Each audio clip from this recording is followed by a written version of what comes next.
Can I have a board member certify closed session, please? Madam Chair, I certify that to the best of each member's knowledge, the Williamsburg-James City County School Board, while in closed session, discussed only public business matters lawfully exempted from open meeting requirements as stated in Virginia law, and that only such public matters as were identified in the motion convening the closed meeting were heard, discussed, or considered. Thank you, Mrs. Donner. Is there a second? Second, Madam Chair. Thank you, Mr. Riffle. Mrs. Donner. Aye. Mr. Hosang. Aye. Mrs. Hunley. Aye. Mr. Riffle. Aye. Dr. Cavazos. Aye. Ms. Chen. Aye. Mrs. Ortega. Aye. And can I have a motion to approve the agenda? Madam Chair, I move to approve the agenda as presented. Thank you, Mrs. Henley. Is there a second? Second, Madam Chair. Thank you, Mr. Riffle. Mrs. Hunley. Aye. Mr. Riffle. Aye. Dr. Cavazos. Aye. Ms. Chen. Aye. Mrs. Donner. Aye. Mr. Hosang. Aye. Mrs. Ortega. Aye. All right, and I will turn it over to Dr. Kiever for the superintendent's report. Thank you, Madam Chair. Good evening, members of the board and the community. This evening, we are excited to announce, though still early in the 25-26 school year, that the graduation ceremonies for the class of 2026 will take place Kaplan Arena at William & Mary, starting at 9 a.m. with War Hill High School, 1:30 p.m. for Jamestown High School, and then we'll round out the day of celebrations at 6 p.m. for Lafayette High School. We are thrilled that William & Mary would again allow us to be there and look forward to celebrating with the class of 2026 on Saturday, June 6th. More information to come shortly. Also pleased this evening to announce a Family Academy in partnership with the Williamsburg Regional Library. We're excited to offer Learning Through Literacy, which is a Family Academy scheduled for Wednesday, October 22nd at 5:30 p.m. Families will enjoy a pizza dinner and students will participate in story time. Adults will discover information related to the science of reading. We know that literacy is a community-wide conversation, and we hope to encourage broad participation on Wednesday, the 22nd of October at the Williamsburg Regional Library. Feels like a long time ago, but it wasn't that long ago. We participated in a groundbreaking for Bright Beginnings. It took place on Wednesday, September the 24th, and we broke ground at the South Campus at Clara Bird Baker, but we are also beginning construction at the North Campus, which is at Norge Elementary. Local officials joined us in the celebration, as well as, and it was my favorite part of the event, students from Bright Beginnings who were there to help us dig some dirt and move things around. It's a milestone day on behalf of the school division and our community as we look to add additional capacity for pre-kindergarten young people, as well as shifting some of our students from the crowded elementary schools to the additional space that we gain there. We believe those two buildings will open in the fall of 2027. Coming up on the last few Community Connection events, the attendance has begun to pick up. I think we had double digits when we got together at James River on Thursday of last week. That was exciting. I encourage school families and community members to join us for the remaining sessions that best fit their schedule. You are giving me your keen perspective on academic and non-instructional programming as it relates to WJCC. There is an event tomorrow at Berkeley Middle School. We will start at 6:30 and conclude by 8. There is an event on Monday, October 13th, Toano Middle School, same times, 6:30 to 8, and then Wednesday, October 15th at Jamestown High, again 6:30 to 8. All of the information is on our website, and I value the participation of the community in these important discussions. Finally, Unity Day, scheduled Wednesday, the 22nd of October.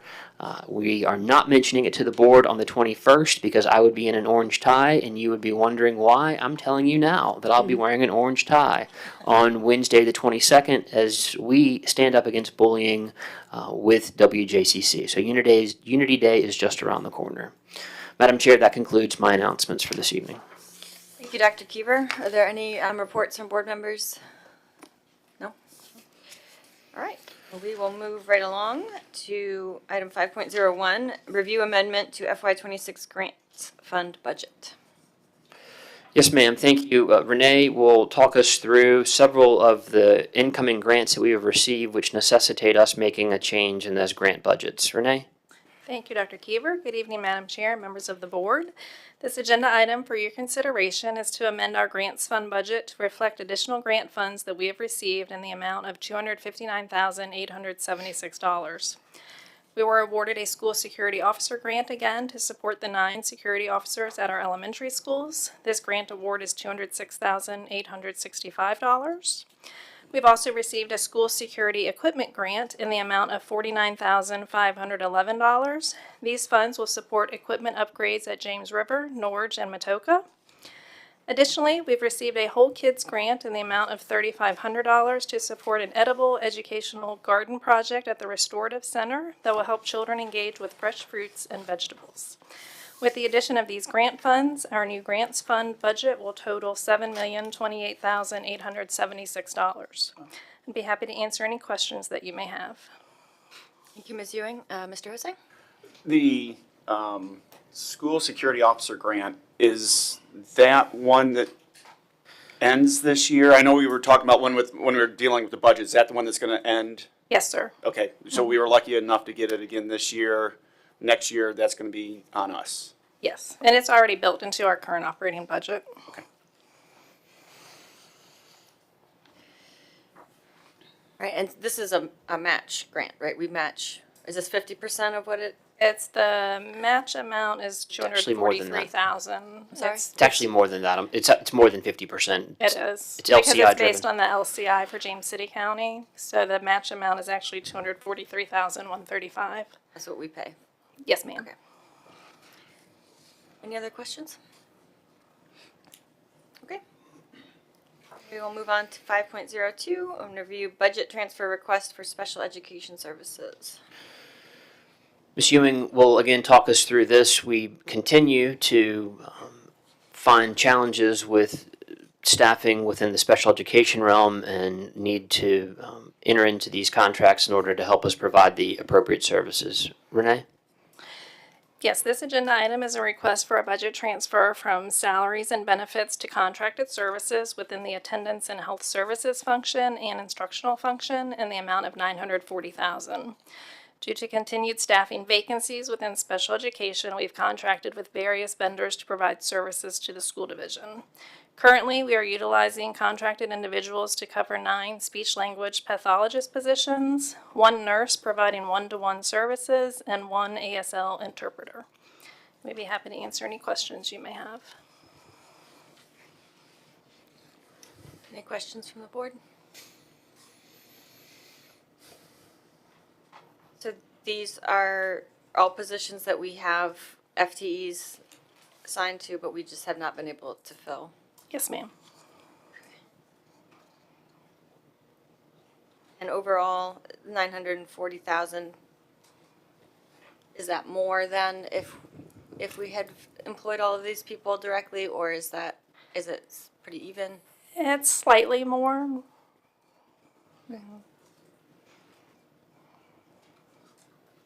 We would prefer to have our own staff and not have to contract out. That would be preferable. Similar to when we are talking about the need for contracted services with EverDriven or what have you. So Right. But my understanding with EverDriven was that it was significantly more money, that it cost more than if we, so I didn't know if this was significantly more to do it this way. it is more expensive based on the fact that you are using a third-party vendor to help bring you the Right, staff. someone's making a profit on top, yeah. correct. Okay. Great. Then we will move on to item 5.03, review purchase request for Lafayette High School serving line replacement. Thank you, Madam Chair. As we look to refresh and reconfigure some of our different cafeteria opportunities, one of the places that we know we needed some additional support is in the serving line at Lafayette High School. Ms. Haley and team have come up with a way to do that, and Jane, I'm not sure, you can certainly talk to us about what the plan is and what this would allow us to do there. Sure. Good evening and thank you.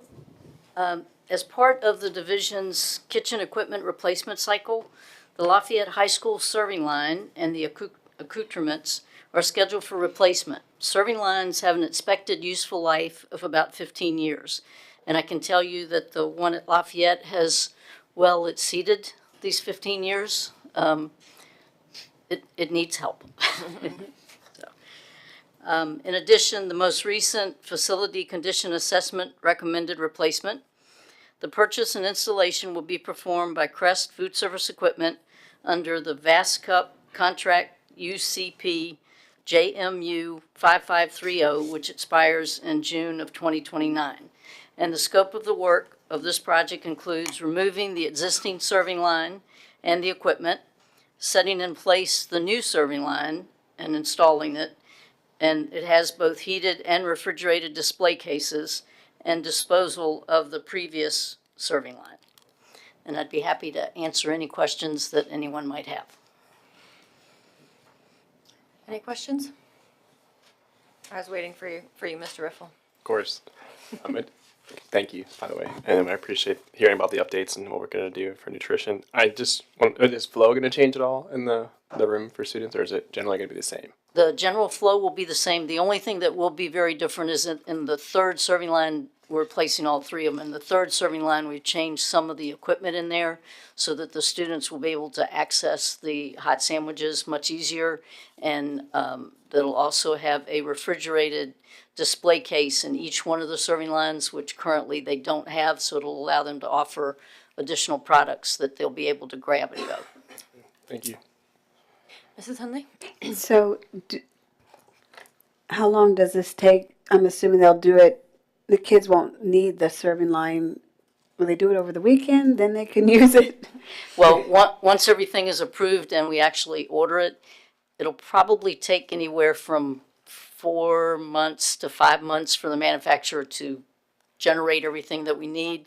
And then the actual installation will pick either a day when we don't have school or spring break, or we'll make it flow so that there's no disruption to the students. Okay, thank you. Anything else? All right, thank you. Thank you, Jane. All right, now on to the main event. Item 6.01, accountability, accreditation, and academic progress update. Thank you, Madam Chair. As Mr. Walker and Dr. Worley take their place, I wanted to talk about the presentation a little bit and set the stage for the information that we're going to share. The presentation today, in my opinion, provides a clear snapshot of where the school division stands academically, our progress, our challenges, and then strategies specifically to guide our next steps. As we strive toward Elevate 28 and becoming Virginia's premier school division, our work remains student-centered, collaborative, and strategic. This presentation is more than about numbers. It's about our students, and it's about our staff. It's about the progress that our students are making, the challenges that they're overcoming, and the work that our team does on a daily basis together to ensure that every child has the opportunity to experience success. This is not just about scores or percentages, it's about measuring impact, identifying what we can do better, and ensuring that every student in every classroom is known, supported, and has the opportunity to be successful. Ultimately, this is a story about growth, our students' growth, our staff's growth, and our collective commitment to making WJCC an even stronger school division. We will begin by including some reminders about our KPI that we've previously provided.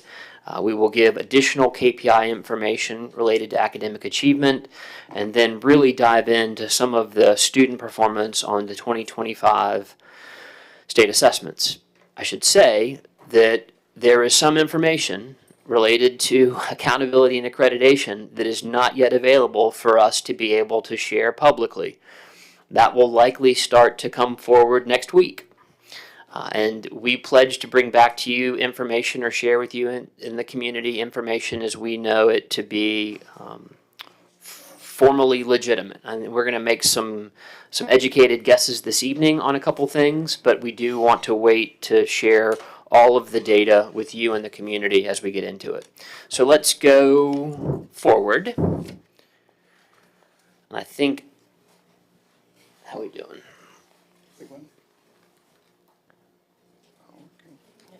you're on the drop down first. You're in the top left-hand corner somehow. Hit close. They've got to close it. So maybe in the control room, can you close off? There you go. And it's not the superintendent's report, but it is the academic achievement report. There we go. Excellent. You may recall, this is an auspicious beginning. The strategic plan key priorities focused on academic achievement, career and college readiness, and educational equity. Our ultimate goal is to transform teaching and learning to prepare students for success in post-secondary education and careers. As a refresher, this slide demonstrates updates that we provided to the board back in June on select KPIs and the division's progress in meeting or exceeding the 85% target that was established in September and October as the board was working on the strategic plan. As you'll recall, 79% of grades K through 2 students met proficiency or were not identified as high risk on the state literacy screener, better known as VALS. That 79% was what we landed on in 24-25. The target was 85%. 95% of our Bright Beginnings pre-K 4-year-olds demonstrated growth in their literacy skills as measured by the VALS state screener. 97% of our youngest learners also demonstrated growth in their math skills on the VKRP, or the Virginia Kindergarten Readiness Assessment. And finally, last school year, we saw a modest increase in identification of K-12 students from underrepresented student groups, Black, Hispanic, and multiple races, related to gifted education. Our goal is to reach nearly 25% by 2028. Throughout today's presentation, we will share greater detail on the 6 SOL-related KPIs that are shown here.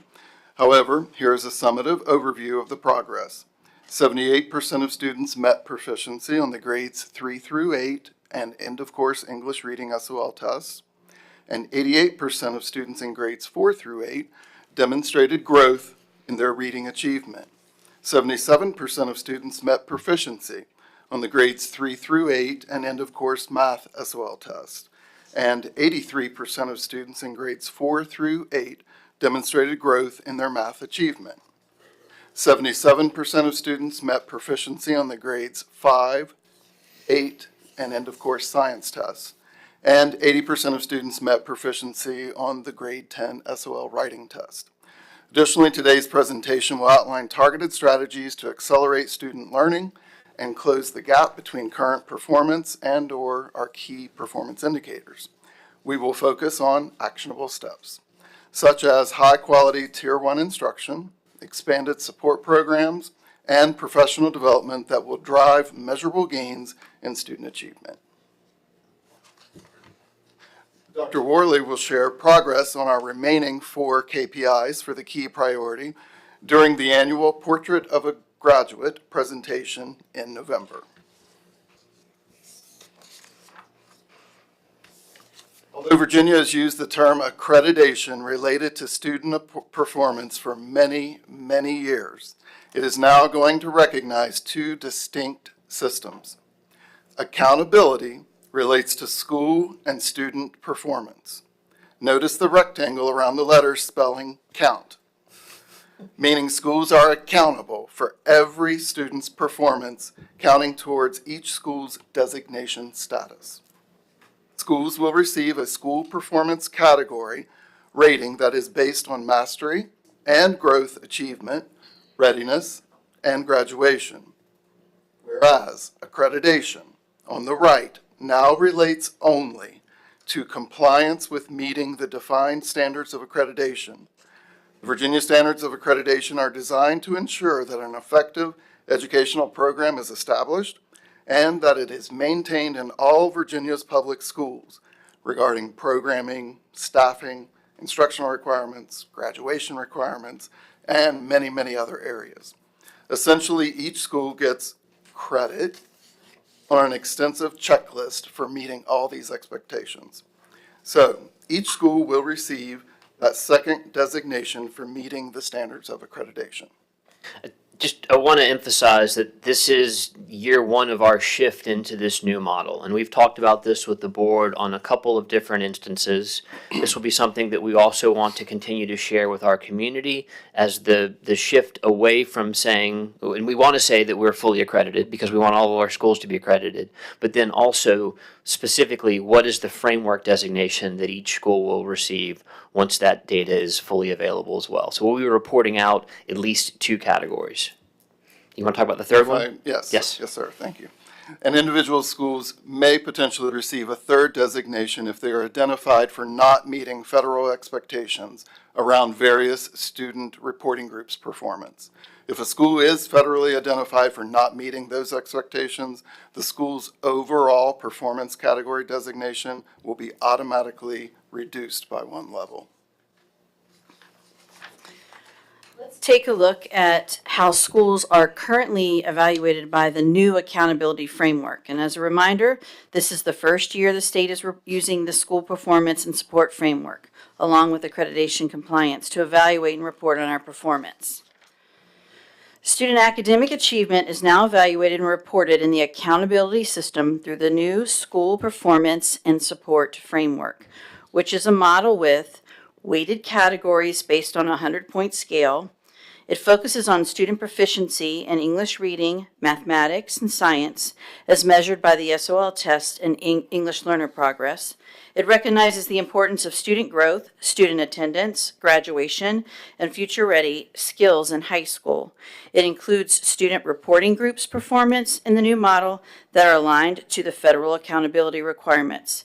If a reporting group is considered too small, it is not included in the final calculation for that reporting group. It's important to note that in the past, groups with less than 30 were not included in the subgroup calculation. However, starting with this year, the number has been reduced to 15 students. And finally, the new accountability model has 4 final performance level descriptors, labeling schools as distinguished, off track, on track, or needs intensive support. Each school will receive a performance category designation based on points obtained from multiple indicators within each component for a specific level in elementary, middle, or high school. The distinguished performance category means that a school earned 90 points or higher out of 100 and is exceeding the state's expectations for mastery, growth, and readiness. The on-track performance category means a school earned between 80 and 89 points and is meeting the state's expectations for mastery, growth, and readiness. The off-track performance category means a school earned between 65 and 79 points and is not meeting the state's expectation for mastery, growth, and/or readiness. While still unofficial, our internal projections show WJCC will most likely have 1 distinguished school, 14 on-track schools, and 1 off-track school. We would like to share the specifics, but we feel it's too early to do so.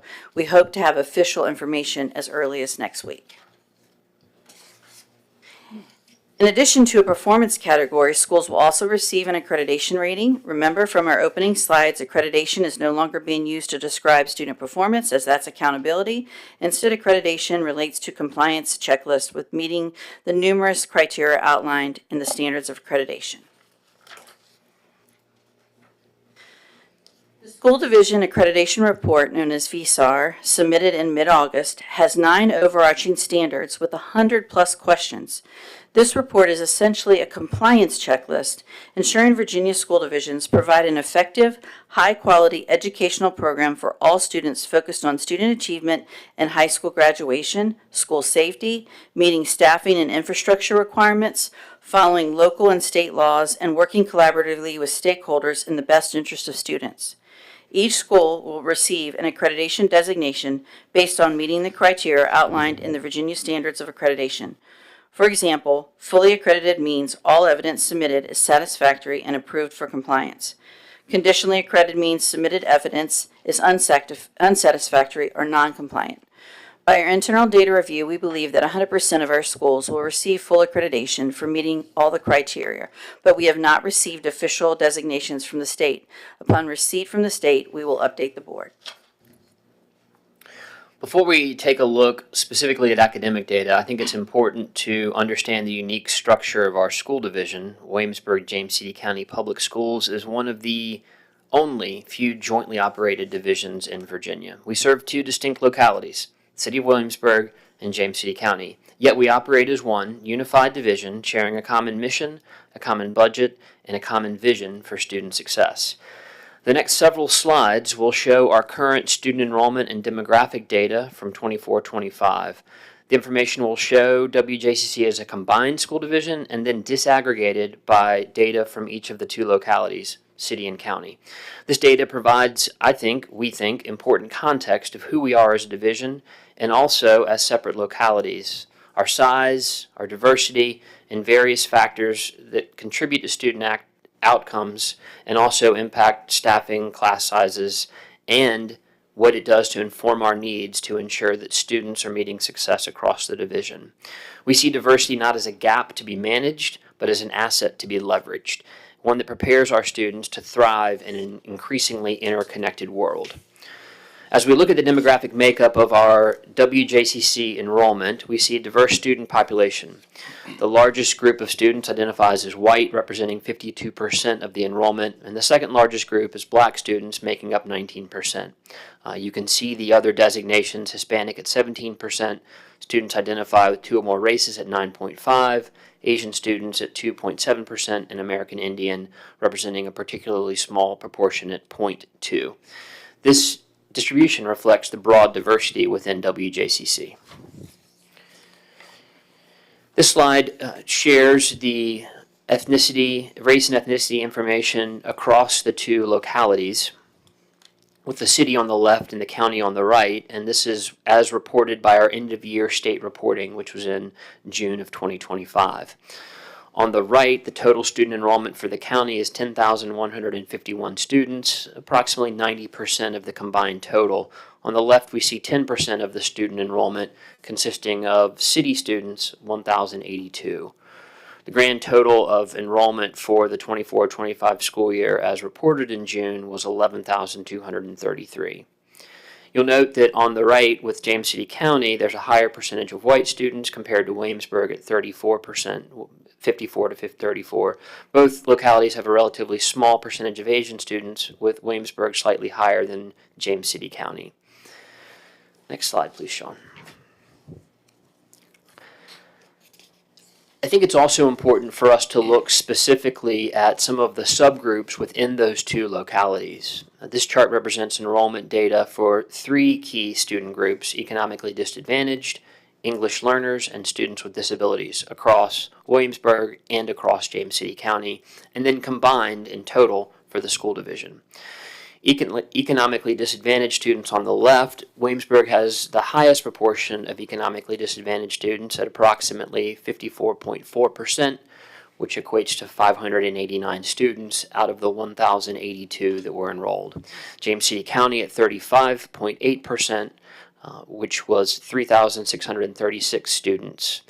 The combined WJCC rate is 37.6, which is 4,225 students. There is a small orange line that is making its way up the Williamsburg chart on the far left-hand side, and that highlights a subset of students experiencing housing instability, representing those students lacking fixed, regular, and adequate nighttime residence as defined by McKinney-Vento. About 21% of the 54% fall into that category in the city of Williamsburg. That equates to 124 students. You'll note in the James City County that number is 301 students, or 8% of that total there. Let's look at our English language learners. Williamsburg shows the highest percentage with 22.2% of students identified as English language learners. James City County reports about 8%. Overall, WJCC has just under 10%, which accounts for over 1,000 of our students. Approximately 1/3 of all our English language learners are levels 1 or 2, which requires the most direct instruction and the strongest academic support. Of note, schools with the highest numbers of levels 1 and 2 English language learners would include James River Elementary at 63 students, Matthew Whaley at 58 students, Berkeley Middle with 25, and Jamestown High School with 45 students. Now let's look, if we could, at students with disabilities. All three groups have fairly similar proportions of students with disabilities, with the city containing a slightly higher percentage at 17.7%, James City County at 16.2%, for an overall combined rate of 16.4%. I think it's also important that we consider what the experience level of students that have experienced some level of homelessness is with respect to assessment pass rates in the Commonwealth of Virginia. And this information that we're sharing with you is available from Project Hope in the College of William & Mary, and the graph illustrates the state of Virginia pass rates for 2024 for students experiencing homelessness compared to all public school students and students identified as economically disadvantaged. As you can see, all students on the far left-hand side at 70.9% passed the reading SOL. Students that were economically disadvantaged were at 58%, and then homelessness or McKinney-Vento students were 39.4%. You see that across reading, math, science, and it is also reflected in the on-time graduation rate, and it has been for the last 15 years. Another factor that we should look at when we're talking about the localities is the idea of student transient rates. The transiency is developed based on students who entered after the 2nd of September in 2024, after the first week of school, plus then students who left prior to the last day of school. And that percentage becomes those students that were mobile or transient. We believe to our core that if you are in school with us all year long and attend on a regular basis, we have the opportunity to help you grow and learn. You'll note that the transiency rate for Williamsburg is at 21.5%, James City County as at 11%, and the division's transiency rate was 12%. The last piece of data that is important for us to share is what does it look like based on state reporting of our student enrollment in the city and county across our various schools. Matthew Whaley has approximately 71% of their enrollment driven by students that live in the city of Williamsburg. Berkeley Middle is at 23%, Lafayette's at 23%, Clarenburg Baker is at 19%, Laurel Lane is at 10%, and James Blair is at 14%. Those 6 schools have the highest percentage of students that live in the city but attend our school division. The other schools have a much smaller percentage, less than 5%.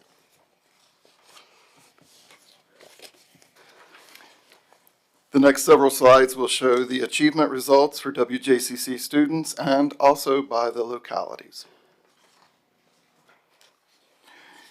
You can see that WJCC's performance in green is above the state average, which is in blue, for all 5 SOL tested subjects. So what do these numbers represent? The 78% for English reading displays the percentage of WJCC students passing the state SOL reading test, demonstrating proficiency. Our students are assessed annually in reading in grades 3 through 8 and once in high school with an end-of-course reading test. The 80% for English writing displays the percentage of grade 10 WJCC students passing the state writing test.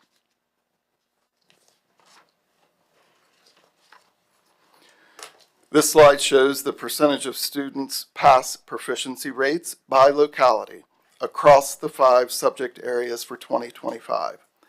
The City of Williamsburg students' pass proficiency rates are in a lighter green. The middle blue bars represent the percentage of students' pass proficiency rates for James City County students, and the darker blue bar shows the state average pass proficiency rate. For example, looking on the left, you can see that 64% of Williamsburg students demonstrated pass proficient on the English reading SOL test, as compared to 80% of James City County students earning pass proficient. James City County in that lighter blue outperforms both Williamsburg and the state average, while Williamsburg students are below the state average in 4 of the 5 tested subjects.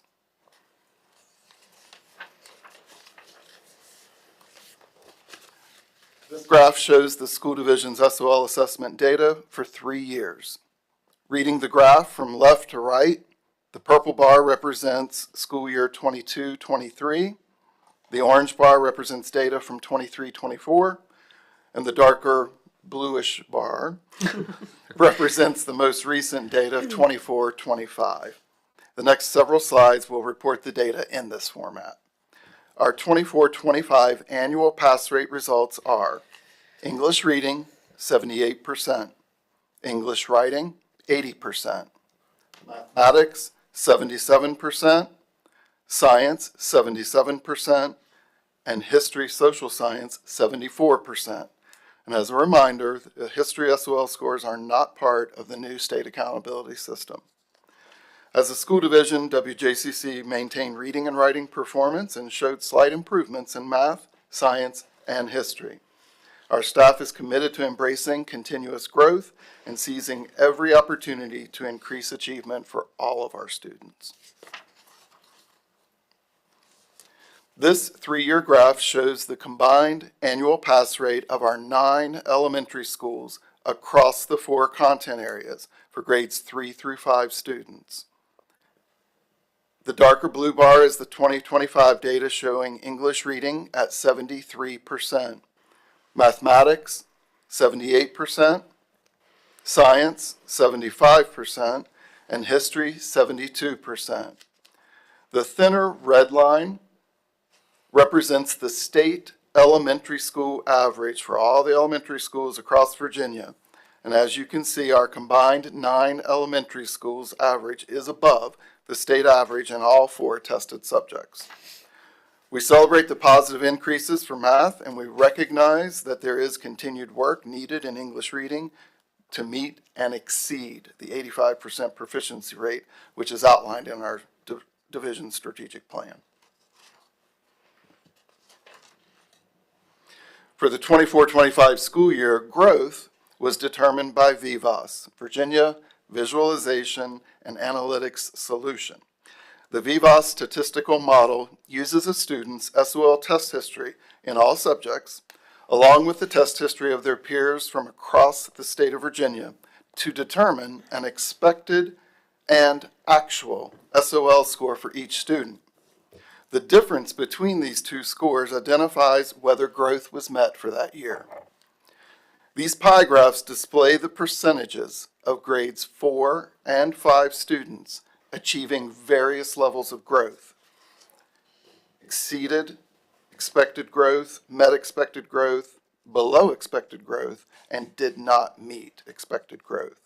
So let's take a look at this. The green sections, 16% for reading and 16.3% for math. Again, those are our grades 4 and 5 students. Represent students that exceeded more than a year's worth of growth on the SOL test.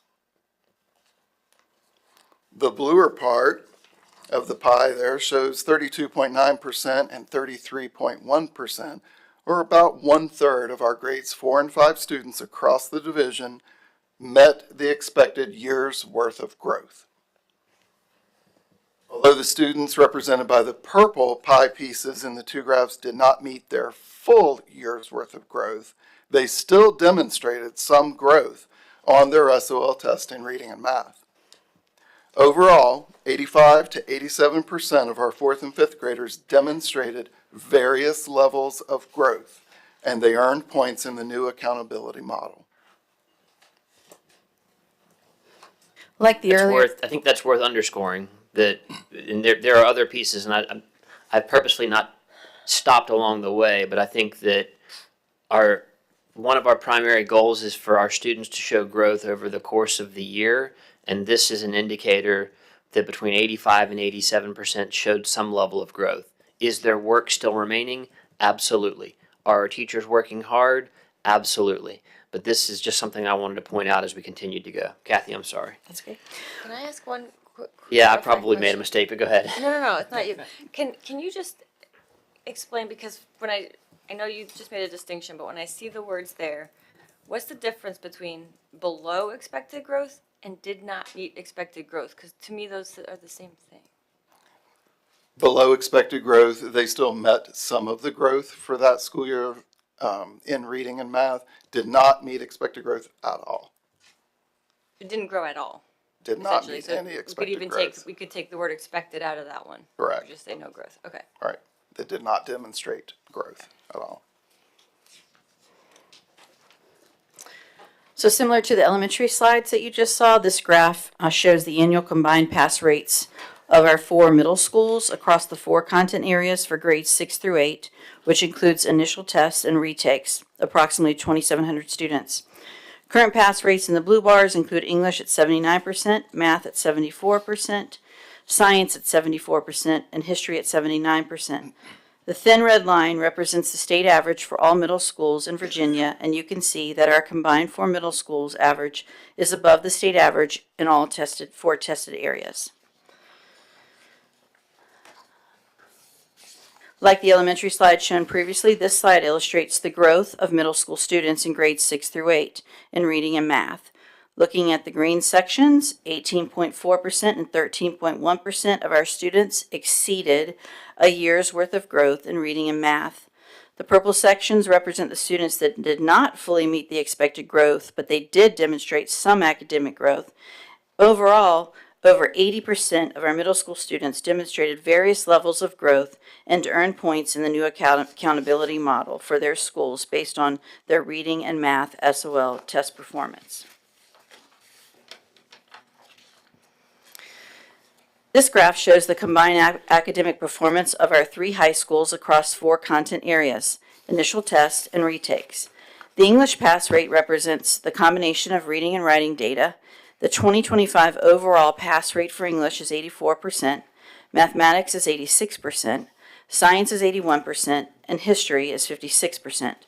The thin line represents the state average for all high schools in Virginia, and you can see that our combined 3 high schools average is considerably above the state averages in math and science, and 2% lower than the high school state average in English reading and history.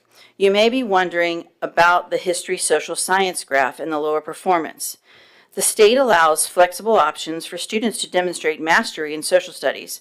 With these SOL tests, we now have an alternate pathway to verified credit in history or social science for world geography and world history 1 and 2, known as the LAVC2, or a locally awarded verified credit. Students earning the LAVC2 do not sit for the associated SOL test. Over 1,200 students in our 3 high schools were awarded a verified credit via the LAVC2 option last year in these history courses. Throughout the school year, students demonstrate mastery of content and skills through the LAVC2 model, locally awarded credit. Students taking this test showed a pass rate of 91.2%. Students who participate in this test complete course-embedded performance assessments aligned to the state standards. They use the inquiry design model to investigate compelling questions, analyze primary and secondary sources, and construct arguments. They also apply the argument, claim, evidence, or ACE writing model to show their reasoning and clear evidence-based responses, and they engage in multiple opportunities to demonstrate understanding, which supports an allowable accommodations provided and as needed, and they meet the established assessment criteria for their course, whether it be World Geography, World History 1, or World History 2. This model not only ensures students earn verified credit, but also equips them with transferable skills such as critical thinking, problem solving, communication, and evidence-based decision-making that mirror our real-world experiences and prepare them for success beyond graduation. Another important factor to note each year is the change in the diploma requirements at the state level now only requires students to earn 1 verified credit in social studies, 1 verified credit in science, and 1 verified credit in math. Therefore, we will see a significant drop in the total number of high school students taking SOL tests in these subject areas.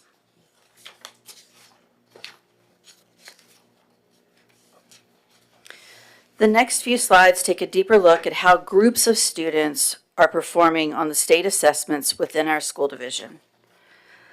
Let's take a look at the performance of some groups on the reading SOLs last year, along with the 2 previous school years. The purple bar represents 2023 results, the orange bar represents 2024 data, and the dark blue bar represents our performance for the 24-25 school year. For example, let's look at performance of our students with disabilities. The dark blue bar shows a 46% pass rate compared to 43% the previous year. Overall, we maintained performance for 3 student groups and improved 1 to 3% in 2 of the 5 subgroups. In reading, we are continuing our work to accelerate progress across all groups. This next slide breaks down division reading scores by city, county, and the division as a whole. The light green bar shows Williamsburg City student performance compared against the county student performance in the lighter blue. The dark green bar shows the combined performance of the city and the county. The end number on each bar represents the total number of testers, not total student enrollment. For example, 76 black students out of the 158 testers in Williamsburg City, or 48%, demonstrated pass proficiency on the English Reading SOL test in comparison to the 599 black students out of 951 testers, or 63%, demonstrated pass proficiency on the English Reading SOL test. This slide shows 3 years of mathematics performance for the 5 student groups. Let's look at the middle set of bars denoting the mathematics performance of our economically disadvantaged students. The darker blue bar shows a 62% pass proficiency rate, up 2 percentage points from last year. Overall, when comparing the 2024 orange bar to the 2025 darker blue bar, you will see positive gains in mathematics for 4 of the 5 student groups, with black students remaining constant at 57%. The light green bars show Williamsburg City student performance compared against the county student performance in the blue color. The dark green bar shows the combined performance of the city and the county. The end number on each bar represents the total number of testers, not total student enrollment. For example, 317 economically disadvantaged students in the city took the Math SOL test, and 56%, or 178 students, of those 317 earned pass proficient. Additionally, you will see a 10% difference in math proficiency rates between black students in the city versus the county. This slide shows 3 years of science SOL performance for the 5 student groups. If we look at the second set of bars, our Hispanic students, the orange bar shows a 55% pass rate for Hispanic students in 2024, and the blue bar indicates a 63% pass rate for 2025. That's an 8% point improvement. Overall, when comparing the 2024 orange bar to the 25 blue bar, you will see positive gains in science for 4 out of the 5 student groups. The light green bars show, again, the Williamsburg City student performance compared against the county student performance in blue, and the dark green bar showing the combined performance for the school division. You'll notice that the blue bar representing James City County students' pass proficiency rates in science are higher than the Williamsburg students' science pass rates. For example, 285 county Hispanic students out of the 432 testers, or 66%, demonstrated pass proficient. The data we've reviewed informs every instructional decision that we make. We're not guessing. The focus areas that we have developed are built around what the data tells us, and that starts with leadership. And we are reconfiguring our leadership model with schools in terms of support beginning this year to include visits between central office leaders and school leaders 3 or 4 times during the school year based on needs within each of the buildings. Additionally, over the next few slides, we want to summarize what our focus areas are for literacy, mathematics, science, and social studies. Sean? This slide provides an update on our elementary literacy initiatives for the current school year, highlighting the comprehensive efforts we're taking to strengthen reading instruction for all students. Our work in literacy is grounded in the science of reading, which emphasizes both word recognition and language comprehension as essential components of developing those skilled readers. With this framework in mind, we've aligned our elementary initiatives across 3 key areas: high-quality Tier 1 instruction, progress monitoring with interventions, and professional learning for our staff. First, in Tier 1 instruction, which is the foundation for all teaching and learning, we are continuing the use of Benchmark Advance in our elementary schools, now in its second year of implementation. This curriculum provides consistency and rigor across all K-5 classrooms. To further support our word recognition efforts, we're utilizing UFly and Spire Literacy Intervention, which are specifically designed to strengthen those foundational reading skills for our youngest students. At the secondary level, we've adopted HMH into literature to ensure rigorous standards-aligned instruction in grades 6 through 12. Together, these tools ensure that every student will have access to evidence-based literacy instruction. Second, we're expanding our systems for progress monitoring and interventions. This year, we're administering the VALS assessment for identified students in grades 4 through 8 to better pinpoint their needs and to monitor their progress through individualized student reading plans. In addition, we have dedicated 16 literacy intervention teachers and 35 trained tutors at the elementary level who are working directly with students requiring targeted support beyond that Tier 1 classroom instruction. We're also implementing benchmark steps to advance to meet the needs of our multilingual learners and our students receiving special education services. To ensure consistency and monitoring growth, we're expanding the use of IXL, which will now be given 3 times per year for us to get a pulse check. IXL and Lexia are both computer adaptive literacy tools using the students' responses to build a personalized learning pathway for each student to practice and grow their literacy skills. Teachers and staff work with students setting personal goals and monitoring their progress on dashboards with both of those programs. And finally, professional learning is a critical component of our division literacy plan. Each week, our reading specialists provide support to classroom teachers during collaborative planning, ensuring best practices are shared and applied across grade levels. Additionally, during our Camp GPS sessions this past summer, our secondary English, special education, and LEAP teachers became acclimated to the new secondary English language arts curriculum and had time to collaboratively plan their first unit. They also participated in inter-rater reliability scoring sessions to ensure consistency in how we score the integrated reading and writing assessments. And just last Friday, October 3rd, all elementary educators received training in using IXL to help inform their instruction. As you can see, this is a comprehensive team effort approach to ensure that all of our students have access to literacy-rich learning experiences. Our teachers are utilizing data on a daily basis to differentiate instruction and provide those targeted interventions to meet every reader's needs.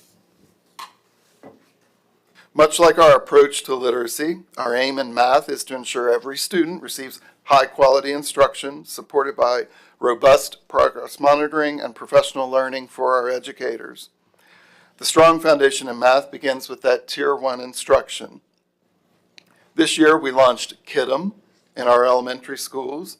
KIDM provides teachers with a cohesive, comprehensive curriculum that's aligned to the state standards. It offers resources to help the teachers to differentiate instruction and to support students at all levels. This tool is particularly valuable for tailoring lessons to meet unique student needs and tracking progress over time.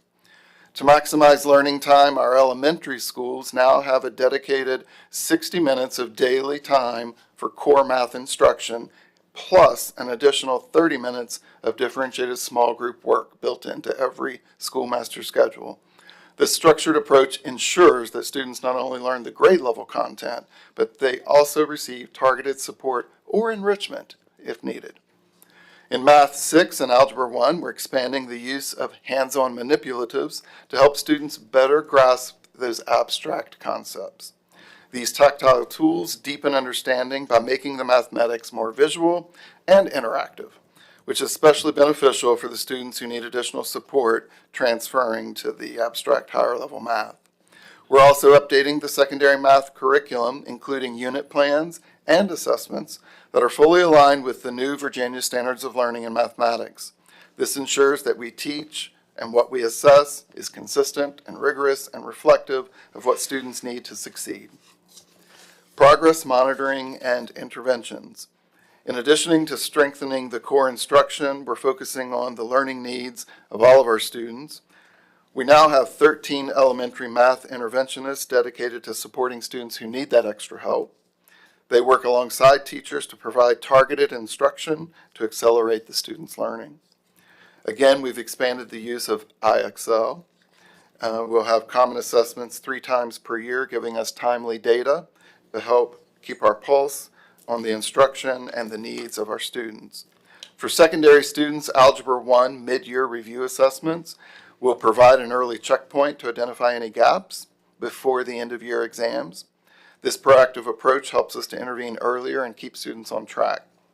We've also provided teachers with math supports and scaffolds for our multilingual learners, ensuring that language barriers do not impede mathematical understanding. These supports include visuals, guided notes, academic vocabulary strategies to help all of the students access that rigorous content. And finally, professional learning. We know that improving those outcomes depends upon equipping our educators with the right skills and knowledge and tools. So teachers are receiving ongoing collaborative planning support from and with their math specialists, their instructional coaches, to ensure that they know how to utilize the new curriculum resources and to implement those strategies. As an extension, elementary teachers participated again in IXL training to enhance their ability to monitor student progress. This summer's Camp GPS sessions also afforded our elementary and Algebra 2 teachers with early access and understanding of our new curriculum resources, including hands-on and concept-based instruction, to ensure that all students benefit from inclusive, high-quality practices. These initiatives represent a comprehensive, data-driven approach to elevate all student performance in math.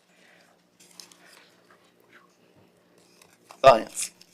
As we continue our commitment to raising student achievement in science, the initiatives we put in place are designed to build curiosity, deepen understanding, and improve performance. Again, we start with high-quality, Tier 1 classroom instruction. At the elementary level, we've implemented Science 5 units that include embedded spiral review, ensuring that those key concepts are revisited throughout the year so students are constantly building upon their knowledge. Grade 4, students now participate in some hands-on field experiences with the James River Association. These authentic real-world experiences will help spark that curiosity, develop that environmental science understanding, help it to come alive, and help them to apply their learning. To ensure consistent exposure to the scientific investigation skills, we have common lab experiences for students in grades 4, 5, 8, and biology. These hands-on labs will allow students to engage in the inquiry-based learning model and build essential problem-solving skills. We've also added supplemental digital learning resources to support instruction. And finally, this spring, we plan to begin the textbook adoption process to procure SOL-aligned resources for 4th and 5th grade science and environmental science at the high school level. To assist with progress monitoring, we've implemented common assessments in grades 4 through 8 and biology. Teachers are also using Legends of Learning, which is a game-based formative assessment tool to help gauge student understanding and to support instruction. For students needing additional support, schools are implementing targeted remediation and providing focused practice and review. Professional learning, we have enhanced, again, collaborative planning structures to help teachers with data-driven discussions, sharing those best practices, and we're supporting teachers in the use of generative AI tools to enhance lessons and differentiate student supports in teaching. By aligning all of these resources and strategies and support, we're positioning our students for stronger achievement in science. Social studies. The focus in social studies, again, we start with that high-quality Tier 1 instruction in the classroom. This year, the revised social studies curriculum aligns with the new Virginia Standards of Learning, ensuring that consistency and alignment.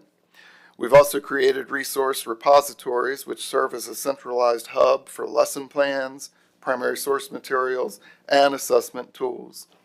Grade 5, for example, we've introduced new units that emphasize content mastery and historical analysis. Grade 2 has new supplemental resources to support the core curriculum. Grade 4, we've implemented quarterly common assessments in Virginia Studies, and those regular checkpoints will help us to better monitor student progress and make adjustments. The high school level, as Dr. Worley mentioned earlier, we're continuing the use of the LAVC2, that state-approved local alternative assessment.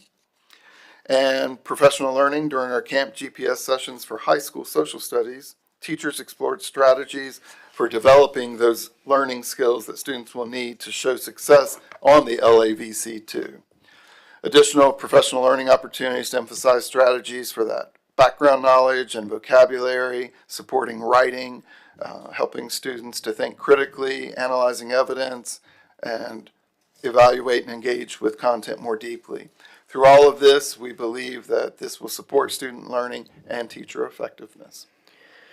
We know that when students and schools and families work together, our learners benefit through stronger academic achievement and increased confidence. Our goal is to build meaningful partnerships with families by providing opportunities to learn, collaborate, and access resources to help them support their children's education at home. To strengthen these partnerships, we are hosting 2 family academies to equip parents and caregivers with practical tools to support learning. One I previewed earlier is the Literacy Night, which will be held on October 22nd, and that will focus on strategies to foster reading development at home. Sessions included guidance on building comprehension, promoting a love of reading, and using grade-appropriate strategies that help align with classroom instruction. Further, we will be hosting a math night later this school year, focused on helping families understand the math curriculum and providing them with hands-on activities and resources they can use to reinforce their children's learning. We believe that family academies are more than about providing information. They are interactive experiences where families and educators can learn side by side. Additionally, each of our schools schedules specific family learning nights as well. We recognize that every child's learning journey is different and unique, and we're committed to supporting families of students with diverse needs. For families of multilingual learners, Language Instruction Education Program Parent Nights, or LEAP Parent Nights, offer guidance on how to support English language development and navigate school resources more effectively. Also, our SEAC events, Special Education Advisory Committee events, provide a platform for families and students with disabilities to engage with school leaders and learn more about supports and services to help our students experience success. And finally, under our focal areas, I wanted to talk a little bit about addressing the achievement gaps for students residing in the city of Williamsburg, as that has been a central priority for our funding partner. It's important to note, I think, for the community, for the board, and for our residents of WJCC, that students in the city of Williamsburg have improved by 8 percentage points in the areas of math and 6 percentage points in the areas of science since the feasibility study was conducted in 2023. And while reading scores have dropped by 1 percentage point, I think it's also important to remind everyone that students are now being assessed on a more rigorous reading standard scale. Regardless, our forward-facing approach combines rigorous data analysis, collaborative problem solving, and targeted resource allocation to ensure all WJCC public school students have equitable opportunities to succeed. How might we do that? First, we are being more intentional about strengthening how we analyze and monitor key data specific to students living in the city of Williamsburg.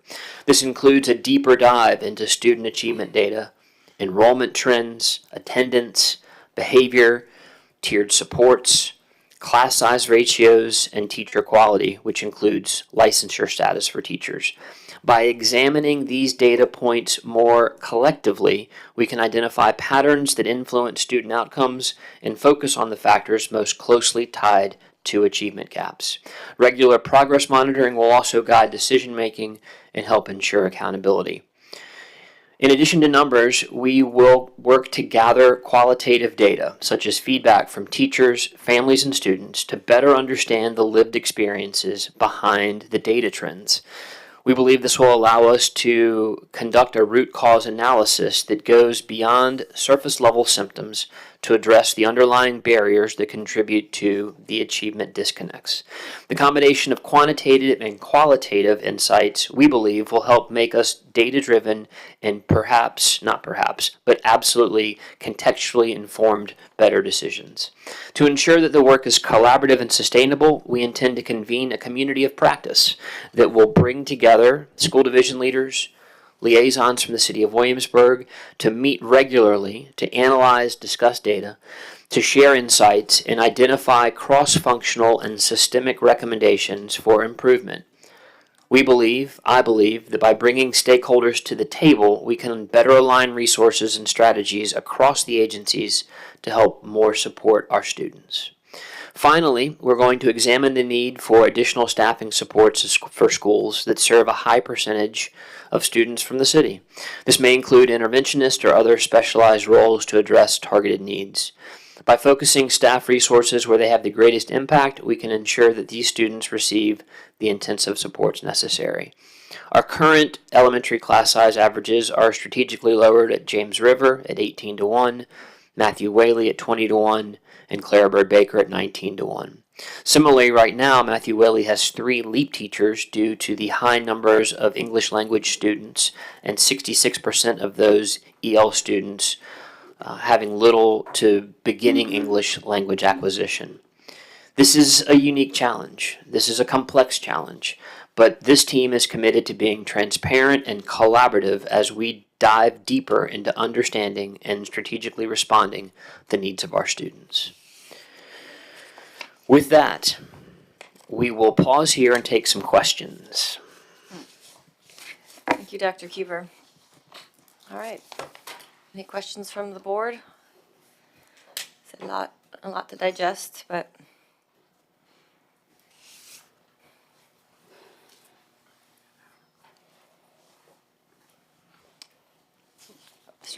I'll start off.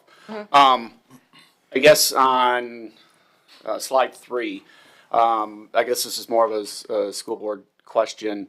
You have 2024, 2025 rates. Do we have rates for previous years so that we've got a way to compare? We can go back. Are you talking about the key performance indicator, percentage of students meeting proficiency in grades 3 through 8?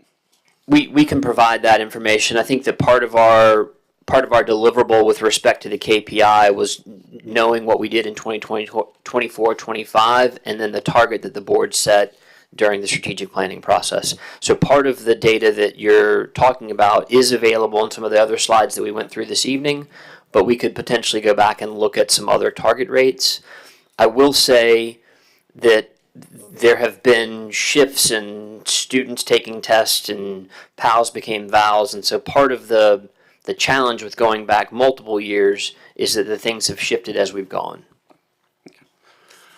And then looking, and these will be sort of grouped in a couple areas like slide 22 and 23, and I think it'd be 24 and 25 and 26 and 27. Do those, like for 22 and 23, the elementary academic performance trend, then the elementary reading and math, do those marry up with each other? The numbers, do they not? Just because when you're looking at like the reading growth and English, I guess the numbers just don't jive. So are they completely different? I think the question becomes how does the academic performance trend total align with or not align with the growth? So that's a great question. In the previous state accreditation model, when we were talking about student growth for grades 4 through 8, if we had a student who did not pass the state SOL test in reading or math, if they demonstrated growth by growing within certain bands, that growth was then taken and calculated into the overall pass rate, called an adjusted pass rate. That no longer exists. They're two separate entities. So in the new accountability model, we still have the mastery of the tested subject areas for past proficient, and then students are also earning points for various levels of growth. So they keep them separate. So in essence, the model for how we report out growth and the model for how growth is taken into consideration in the accountability system has changed. Yes. So just to go ahead and give you a caveat, VIVAS, which is what we're utilizing this year to help determine growth, is not on the table for next year at the state level. So we're reporting growth this year based on the system of VIVAS, but there are 4 other growth models that are being talked about in terms of the next academic year. Dr. Cavazos? Sir, slide 21 talks about division academic performance trend. Well, the trend seems to be pretty stable. And so would you suggest that the new innovations that you're bringing are going to move those numbers? My thought, Dr. Cavazos, is that as we broke down in terms of those 4 areas, literacy, mathematics, science, and social studies, that we expect to see an enhancement across the division academic performance trend. So 78% in English reading from 24-25 is not where we want to be as a school division. So we do expect that to increase because we want to get to that target rate as established by the board. 85. Yes, sir. So I should expect to see 85 in how many years? Well, the board established 85 as the target by Elevate 28. Right. Okay.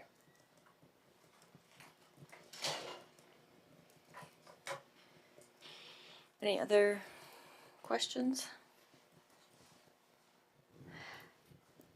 I had a specific question about the history piece that I think was said it's not part of the new accountability system.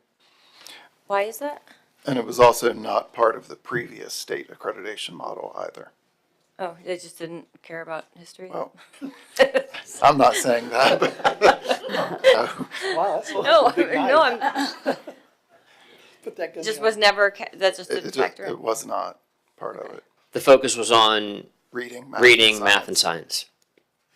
Okay. There were still the tie to verified credits for students related to history and social science and pass percentages for students, but that wasn't tied back into the accountability or accreditation model. Right. And then I just want to clarify, so everything that we saw on slides 35 through 38, so it's sort of the path forward or the focus areas for the different subjects. Is everything that's incorporated into these 4 slides relatively new? These are new, either going forward new or within the last year or 2 new? I would say yes. I would say that as an example, high quality tier 1 instruction I think has always been the focus. It was the focus when I was a teacher, that we wanted high quality tier 1 instruction. Benchmark Advanced absolutely is new. We're in year 2 of that implementation. Similarly, we brought on HMH this year. So these items are relatively new. The support around literacy intervention teachers and tutors, we've continued to build out that information. Camp GPS, we utilized that for the 2nd year, whereby we had opportunities with teachers during the summer to help compensate them and bring them in. So I would say that this is newer information in focal points. And so it's fair to assume that everything on slides 35 through 38, this is the list of what we'll be doing moving forward based on the data. Sure. The desire to bring the data to 85% across the board in all the subjects. And this is, We believe this information that we're sharing with you will help us get there. There may also be an opportunity for us as we get into budget conversations to talk about other areas where we need to continue to undergird the system. And what that looks like, I think, will begin to transpire as we get into October, November, and December.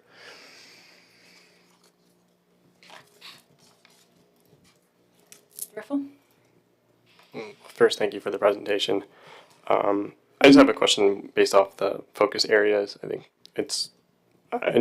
we talked a little bit, Ms. Ortega's question, how do our educators and teachers been responding to these type of focus areas? I feel like it's important to, as much as we want to look at student success, but the people who are actually doing the day-to-day work. Right. What is their perspective? How's it been going so far? It's a lot. Yeah.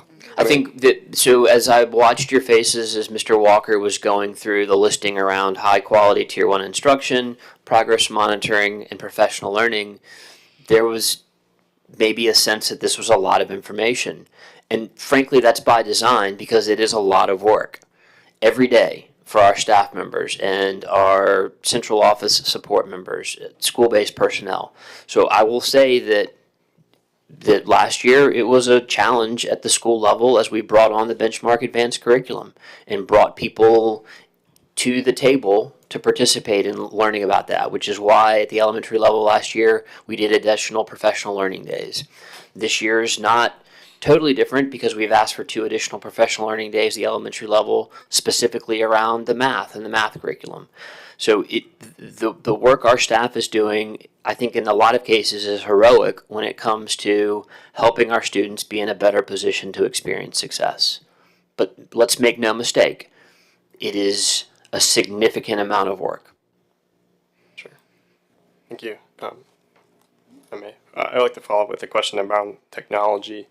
I know we talked about computers, but I'm actually going to be focusing on the cell phones. Is there any data that protrudes that we made the right choice and the state's maybe moving towards the right direction? No one talked about it at the state level. No one's talked about it locally. I don't need that to it's even worth asking, but I'm sure behavior has changed, which is not a key area that's been focused in this presentation. But anecdotally, I would tell you the students don't like it. Sure. So just as a humorous aside, I saw a student that I interacted with over the course of the summer who was actually on the student panel. I saw her at a football game, and I said, "How's the school year going?" I think it was at the end of the first week. She said, "Well, it's okay, but I really miss my phone."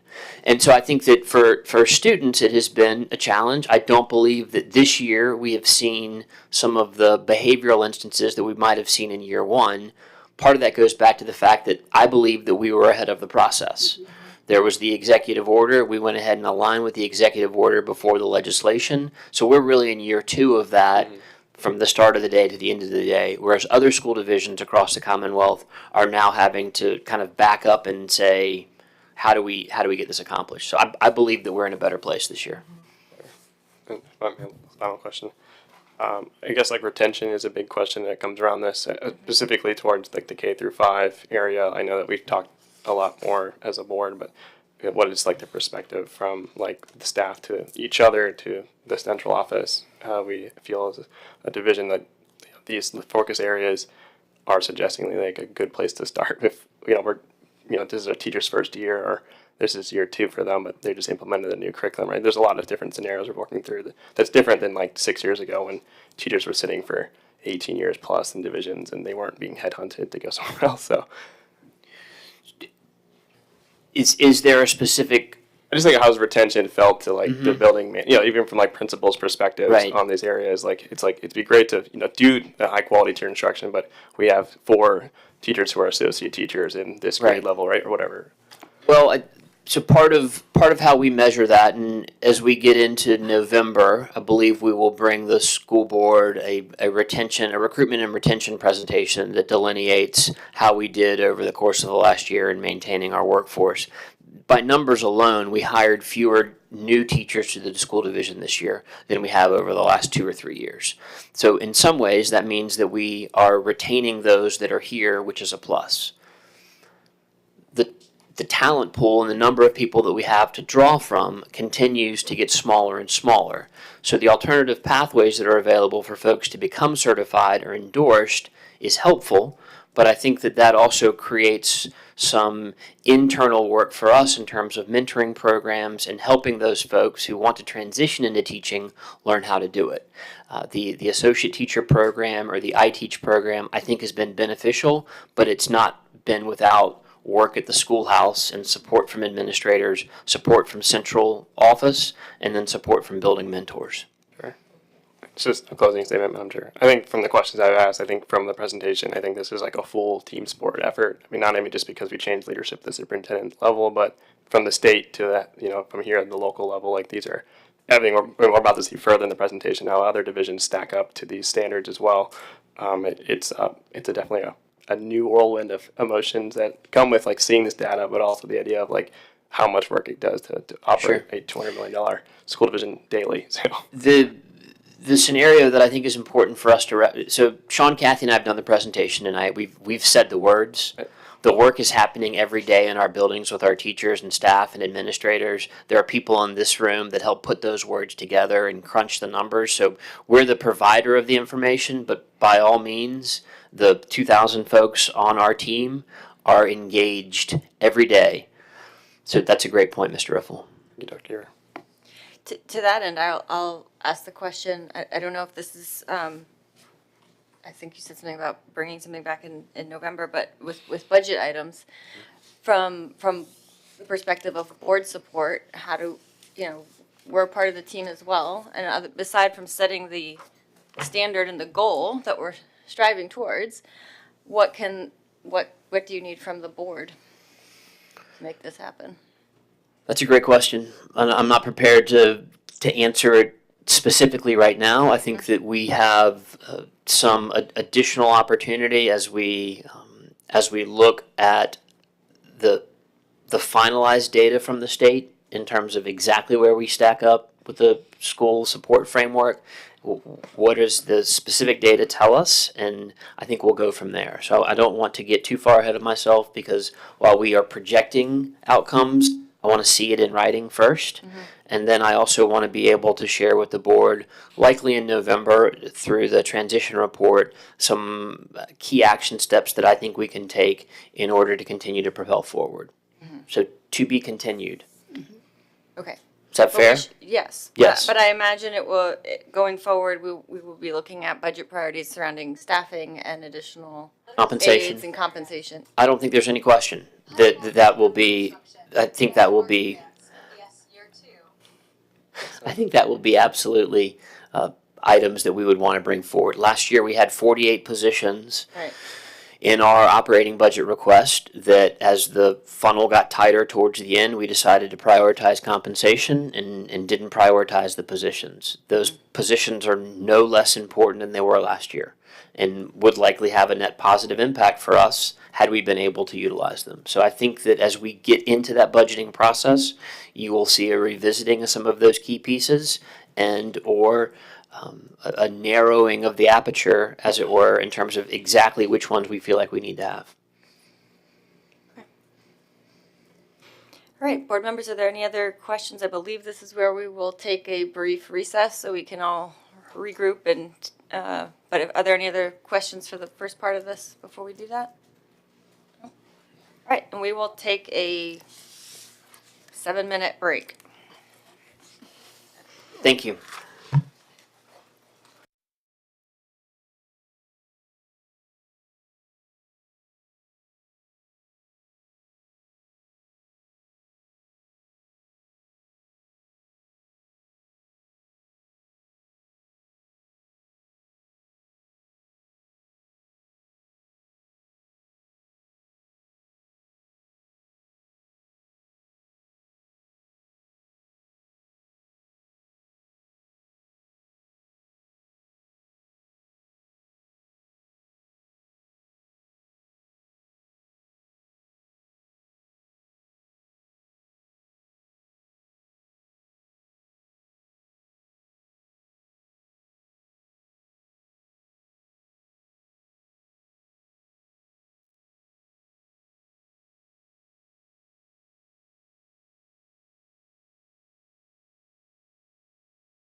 comment about the retention report, and thankfully there are far smarter people in the room to remind me that we've actually already reported on our retention as a KPI. So I'm not doing that in November, Mr. Riffle. We reported that it was 85.4% on the first day of school for teachers, 81.7% for support staff, and nearly 96% for admin staff. Target goal for retention of teachers is 90%, so we're just under 5 percentage points away from that, and have seen a little bit of growth from 23 to 25. So for those of you that, especially in the HR realm, that thought you had a presentation coming in November, my sincere apologies. We've already done it. That's Daniel's bad. Okay, back to this particular presentation. I think it's important for us to look at how our school division performed in comparison to a few of the local school divisions. Our local comparisons are simply based on geographical proximity and are not aligned with our overall demographics as a school division. For instance, Williamsburg-James City County has 18% student enrollment with students with disabilities, whereas York has 12%, Hampton has 14%, and Newport News has 14%. Similarly, our economically disadvantaged percentage is 35%, and if you looked at data from York, you would see 30% of students there as economically disadvantaged, and then in Hampton and Newport News, over 50%. And then finally, if you looked at English language learners, our school division is about 9.3%, whereas York is at 5%, Hampton is at 3%, and Newport News is at 10%.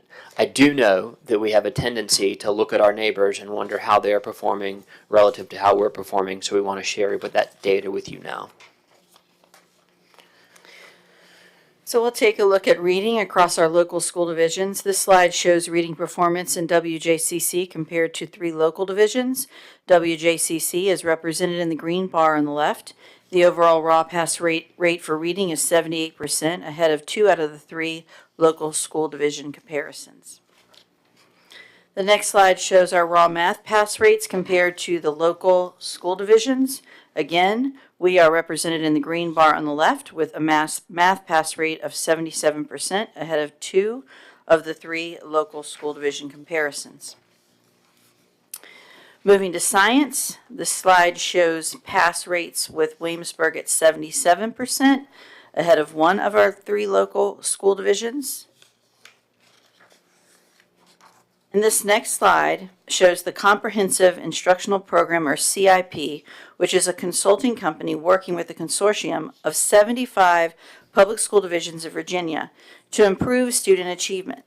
According to its website, CIP helps teachers and leaders by providing learning activities and assessments aligned to Virginia's curriculum. The data provided on the slide was calculated by CIP using publicly available data from a build-a-table tool from the VDOE. It's important to note these rankings are not officially provided by the state.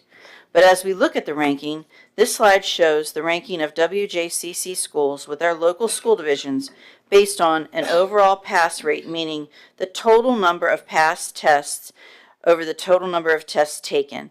For 2025, Williamsburg Schools is ranking 27th out of 131 Virginia school divisions and higher than 2 of the 3 local school divisions shown.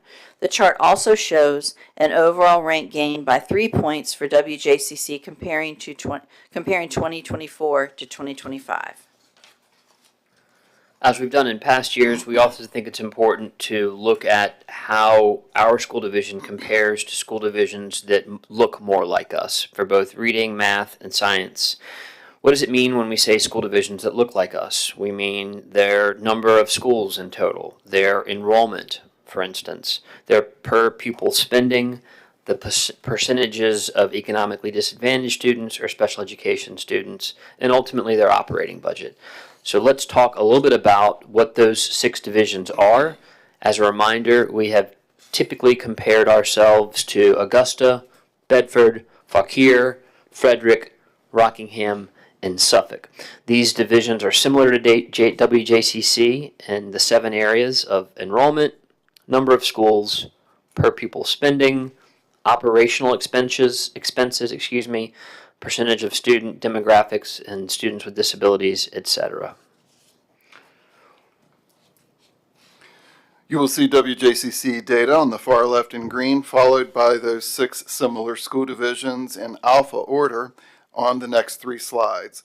This slide shows the all students pass proficiency rate in English reading, with WJCC outperforming 5 of the 6 similar school division.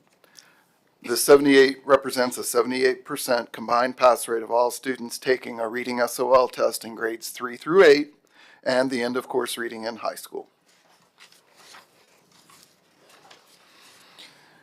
The slide shows that WJCC outperformed all 6 similar school divisions in mathematics, with 77% of tested students passing the math SOL test with proficiency.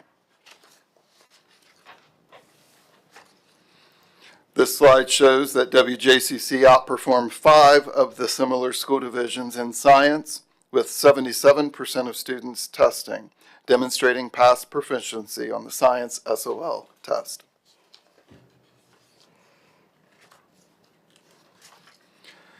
This slide provides data about the ranking of WJCC schools with our similar school divisions based on that overall pass rate, the total number of passed tests over the total number of tests taken. Data from 2024 and 2025 are provided in order to see the difference or change. As you can see, WJCC is ranked higher than all 6 similar school divisions at 27th out of 131 school divisions across the state of Virginia. As you saw earlier in our presentation tonight, chronic absenteeism is one of the performance indicators for all schools.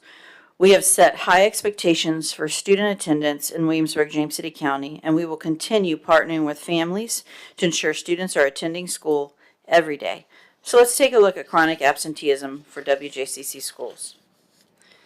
This graph shows data across 3 school years measuring the chronic absenteeism rate for WJCC. Chronically absent means a student misses 10% or more of the days enrolled in school. This includes excused and unexcused absences. So if a student is enrolled for 180 days and misses 18 days of school, then the student is chronically absent. The green bar represents WJCC chronic absenteeism rates, and the blue bar represents the state rate. As you can see, our chronic absenteeism rates have steadily dropped over 3 years, with last year coming in at 9.9% or 1,117 students being chronically absent. Additionally, the WJCC rate continues to be better than the state average. The number inside the green bar indicates the number of students chronically absent that school year. Schools work diligently with families to keep students engaged and attending schools. For example, if a student reached 5 or more unexcused absences, the school develops an attendance plan for that student. Our schools developed 1,690 student attendance plans to support improved attendance last year. In addition to the developed student plans, 410 parent conferences were held for students with 10 or more unexcused absences. The next slide breaks down the same data by city and county. 140 students, or 13%, out of 1,082 Williamsburg students were chronically absent last year. 974 county students, or 9.6%, were chronically absent out of 10,151. The next slide shows the 24-25 chronic absenteeism rate of Williamsburg-James City County Public Schools in comparison to 3 local school divisions. Our rate of 9.9% students chronically absent ranks second out of the 4 divisions and is lower than the state rate of 14.8%, denoted by the red line. The next slide shows the 24-25 chronic absenteeism rate of Williamsburg-James City County schools in comparison to our 6 similar school divisions. The WJCC rate of 9.9% of students chronically absent ranks best out of the similar divisions and is lower than the state rate of 14.8%. We want tonight to also be a celebration, and it is important, I think, for us to take advantage of the opportunity to share the incredible work that has happened at the school level. We previewed this video at our back to school event in August, but we would love for the community to see it and board members to see it again.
presentation isn't just a report card, it's a reflection of our collective effort to ensure every student is seen, supported, and successful. The progress that we have demonstrated this evening reflects what's happening inside our schools, the relationships, the engagement, and a renewed sense of belonging that you can't measure necessarily with a single score. Let's be clear, we know that there is still work to do, particularly in closing achievement gaps among student groups and between localities. But we also know what's possible when we stay focused, use data strategically, and support one another as a team. The path to becoming Virginia's premier school division isn't about perfection. It's about persistence, it's about partnership, and it's about progress. Thank you for your continued partnership and your unwavering commitment to our students. We are looking forward to answering any additional questions that you have. Thank you, Dr. Kiever. Board members? Mr. Riffle? Thank you again for the presentation and the breakdown. I just have a quick question, Mr. Walker. You spoke to the categories where our like divisions, 3 through 8 was the category score. Like those are the grades we assess ourselves from. Why not K through 2? And when we looked about literacy, you mentioned, I think it was, I don't know the exact slide, but it's just below the one with the cool Virginia localities map. And then here's the one that says 78% reading. I just don't, why 3 through 8 instead of? Well, initially because we have access to that data across the state. We don't have that for K through 2 with the VALS assessment. We just have access to ours. Then that's my following question would be like, were the other slides, for like mathematics and science and history, was it also 3 through 8, just for my understanding? Yes. Okay. Yes. Thank you. And then, of course. Yeah, okay. I just wanted to clarify. We did that one time and I was like, maybe continue through other slides, but I know it's probably not worth repeating, but technically, thank you.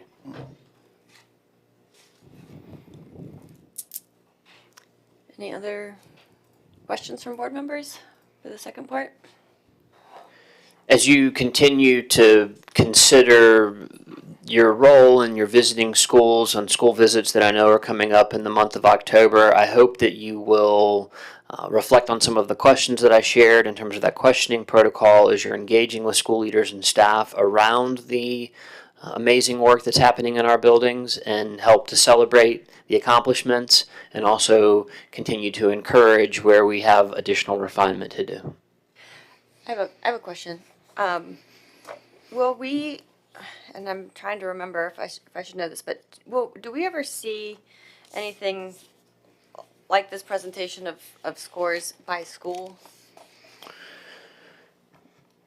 We have not presented that in a public way. That information is available through the VDOE website in terms of looking school specific. We generally present in aggregate, and this year we broke down for the first time the localities.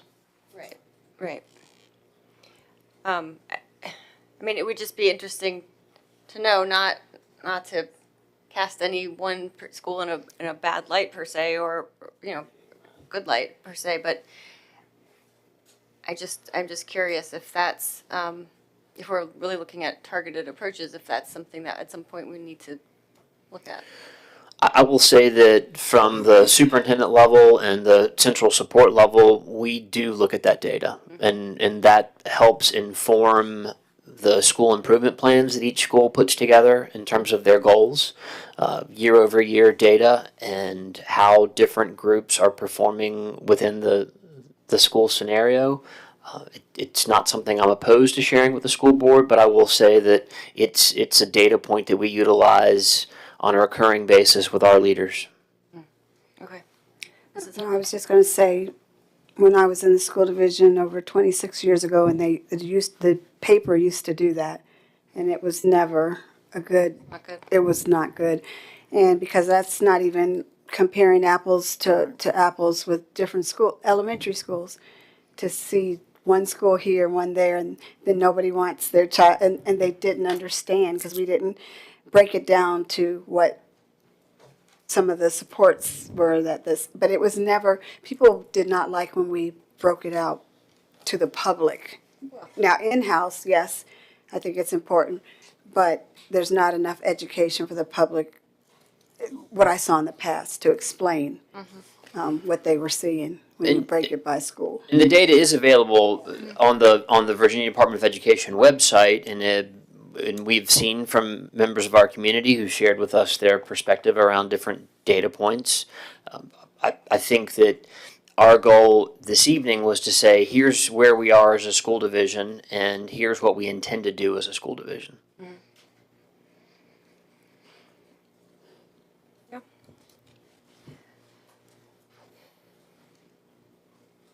All right, any other question, Ms. Chen? I just thought of a really quick question.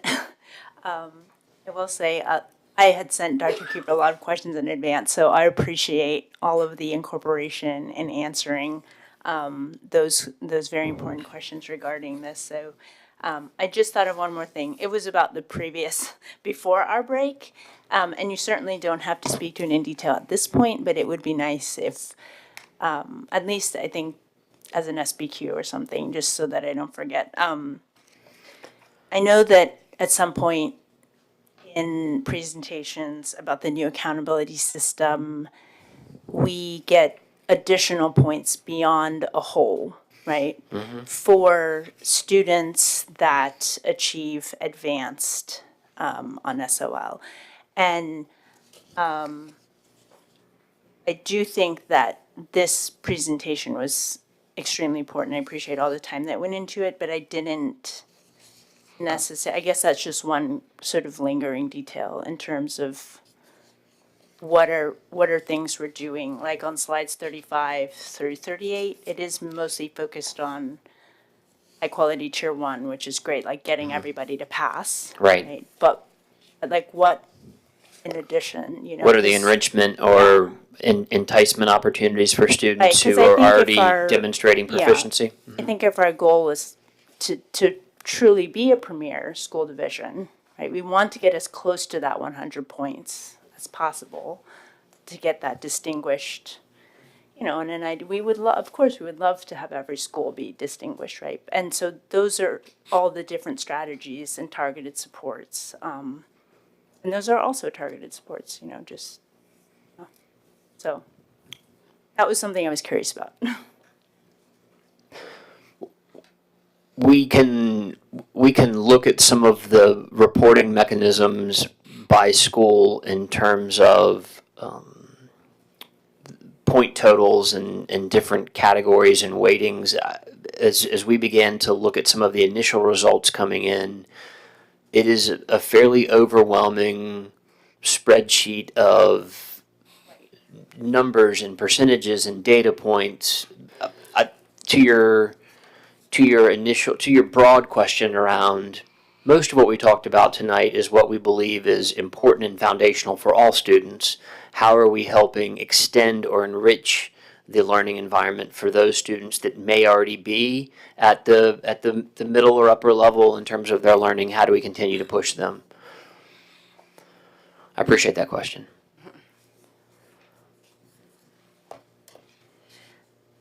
Can I circle back to one more question from the first half about with the growth pie charts? I think it's slide 25.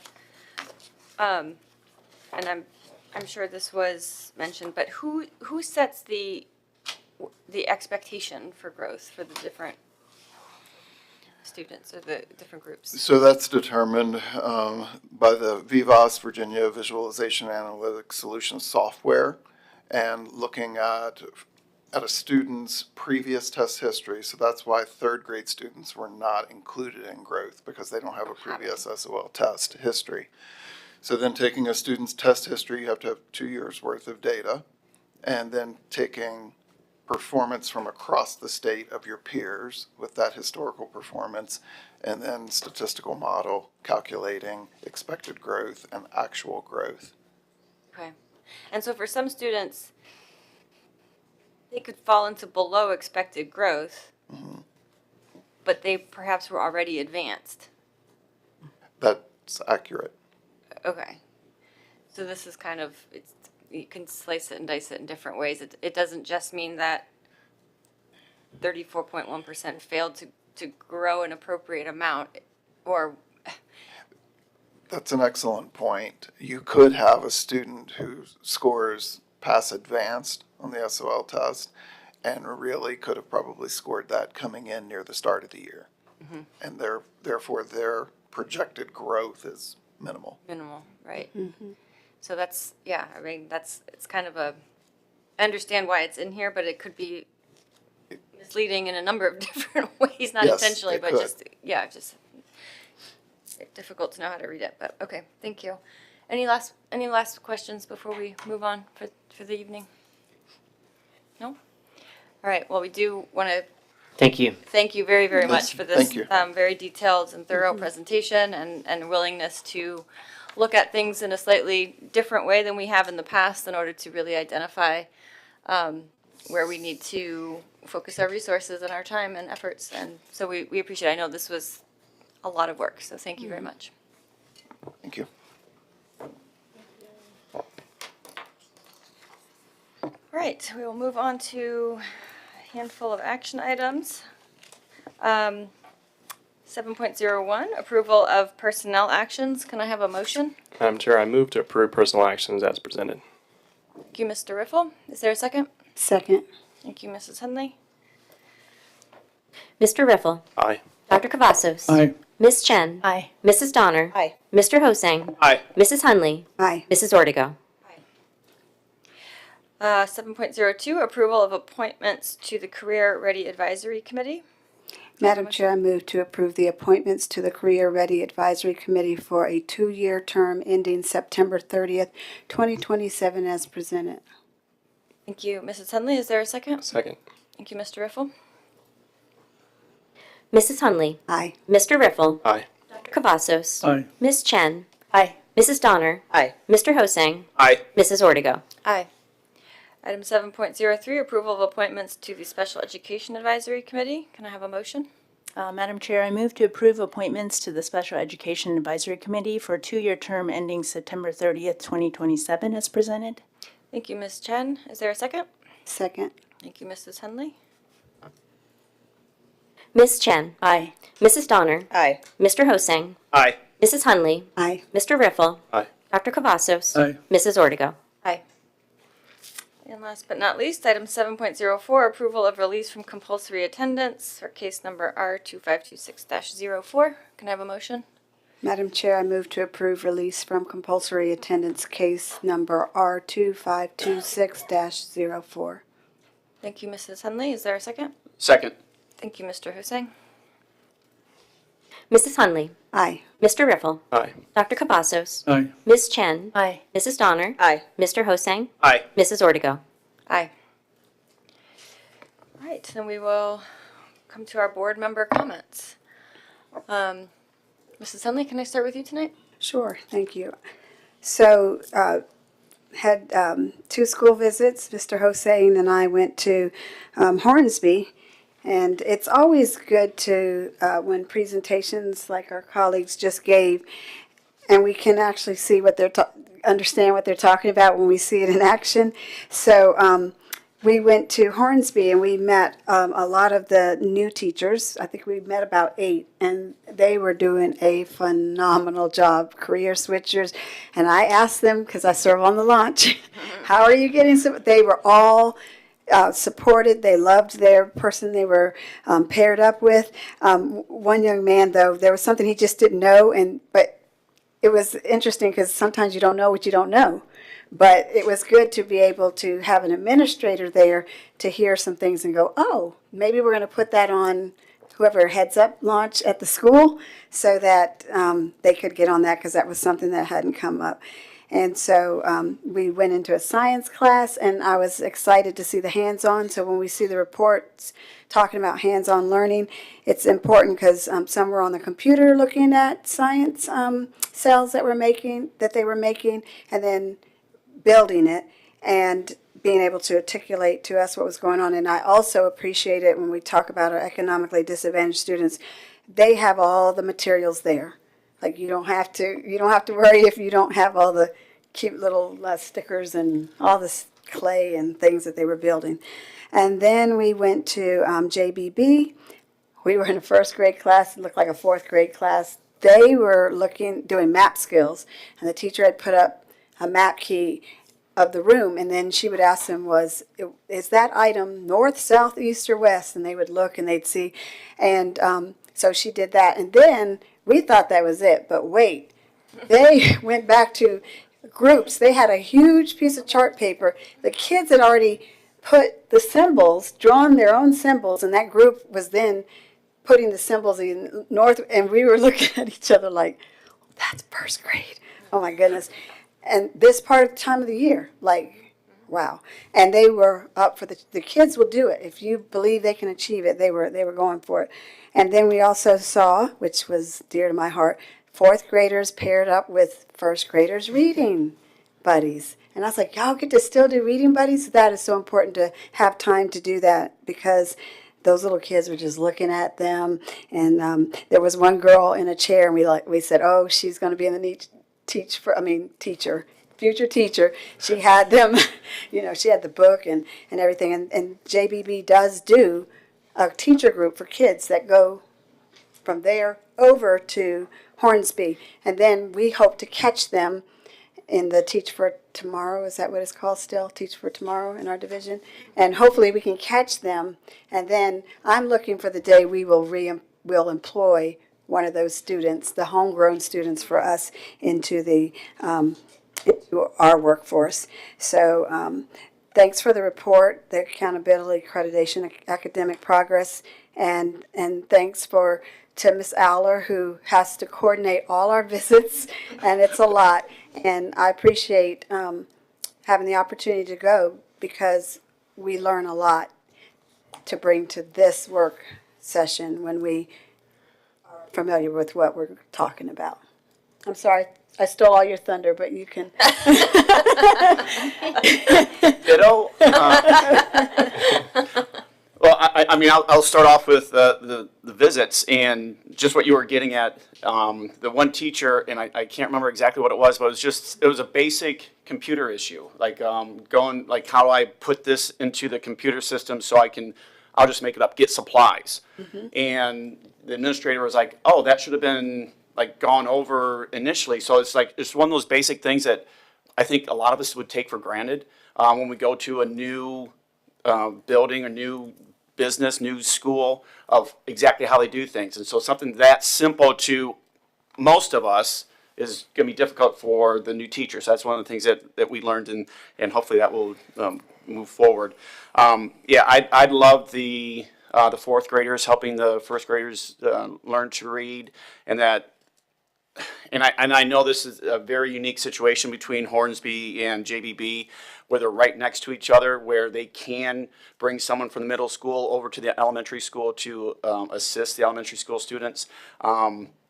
If we build new schools in the future, that may be something to look into or to consider. But no, we had great visits at both schools, and so I really you talk about the balls, the outside the school, the baller. Oh, the security, because you're the security Ballard ball. guy. Yeah.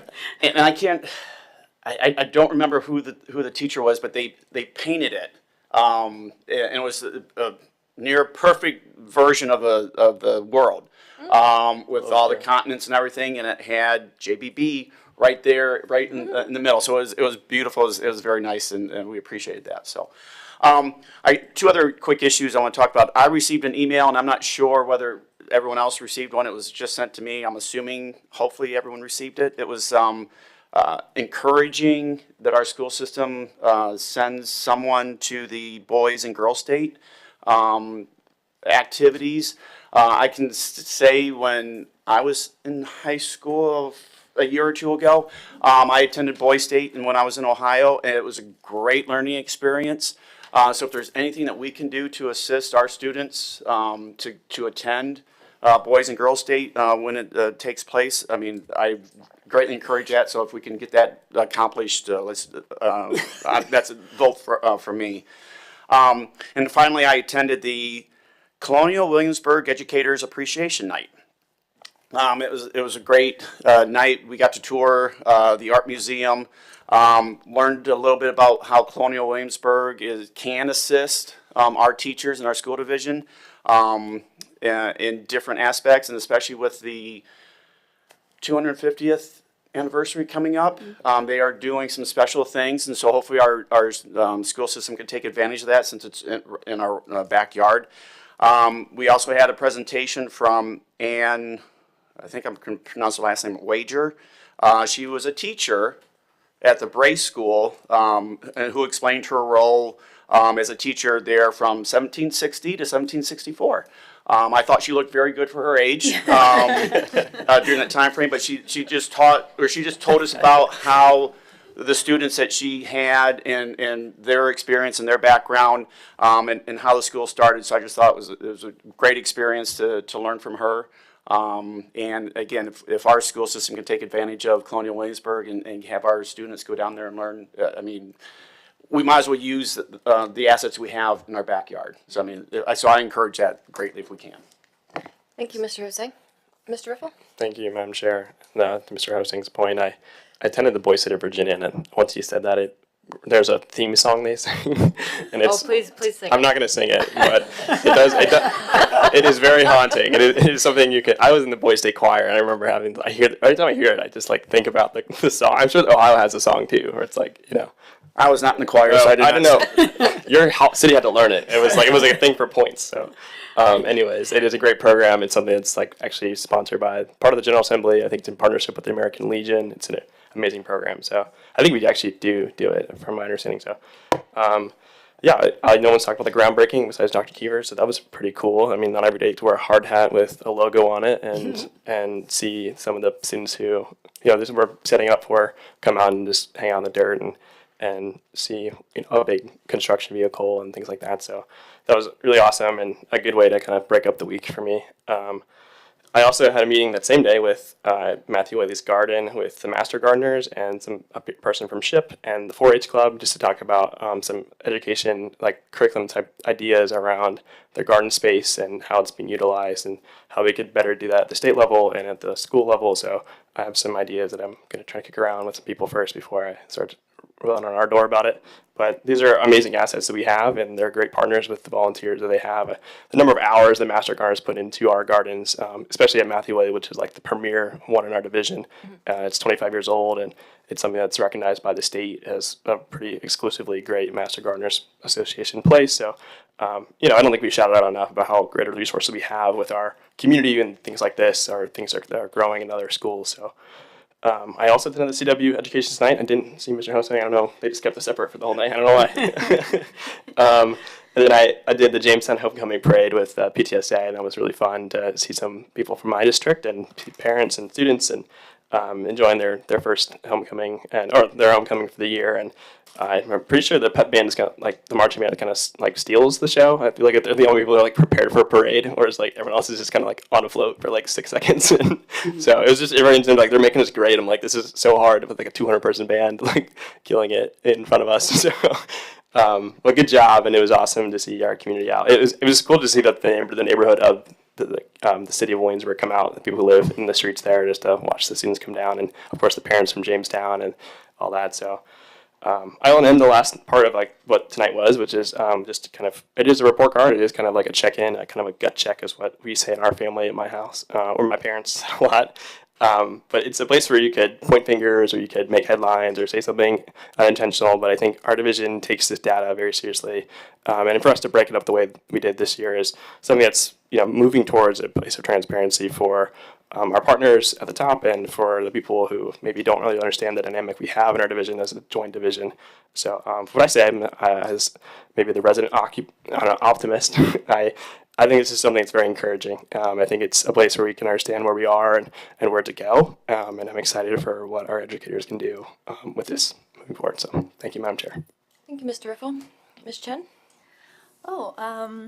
Well, I had the chance to go to the VSBA Legislative Advocacy Conference with Mrs. Hundley, Ms. Wall, Dr. Brown, and Dr. Keever. It was nice to spend some time together outside of this room and just socialize a bit, and also to get some professional development and to learn about some of the upcoming legislative agenda items. This is not really our wheelhouse like it is Mr. Riffle, so I think it was quite educational for us.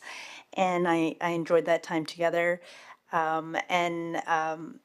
As already mentioned, the groundbreaking was definitely a highlight of the last couple weeks. Something that we got to do as a group and something that's been a long time coming. I feel like I got to be a part of something that so many people have put just countless hours into, and a celebration that was very much needed. And I know there's still a lot of building and progress to come, but it was just great. It was a great morning, and especially seeing the kids with their little shovels in the dirt was really fun. And then, as already mentioned, I share, in sort of the gratefulness for the presentation and the details and the data. Everybody knows I love math, so I can talk data all day long. So yes, so bring it on. This was great. I loved all the details, and I look forward to, again, as was mentioned, it's a progress report, and there's highs, there's lows. In our family at the dinner table, there's buffaloes. So, yeah. And so it's a good place for us to start and for us to continue to check in. And I appreciated the emphasis on the quantitative importance as well as the qualitative importance. So I'm really looking forward to Dr. Keever continuing to give us more information on both of those very important, equally important aspects, the quantitative and the qualitative, so that we can all be very well informed as we make decisions. And I've not gone on school visits yet, but I think they're coming up, and there's quite a few this month, so I'm very excited for that. And I look forward to seeing everything that's going on in the classrooms. Dr. Cavazos? Thank you. Just two quick topics. There's a meeting with Daryl Kelly in regards to encouraging them to give us a junior ROTC program. After they were very impressed with the presentation that was made to Colonel Post most recently, and one of the things that they mentioned was that it stood out that the plan, from what I understand, was to put 3 high schools into one, and that really gave us a really good. It's going to put us in a good position on the order of merit listing.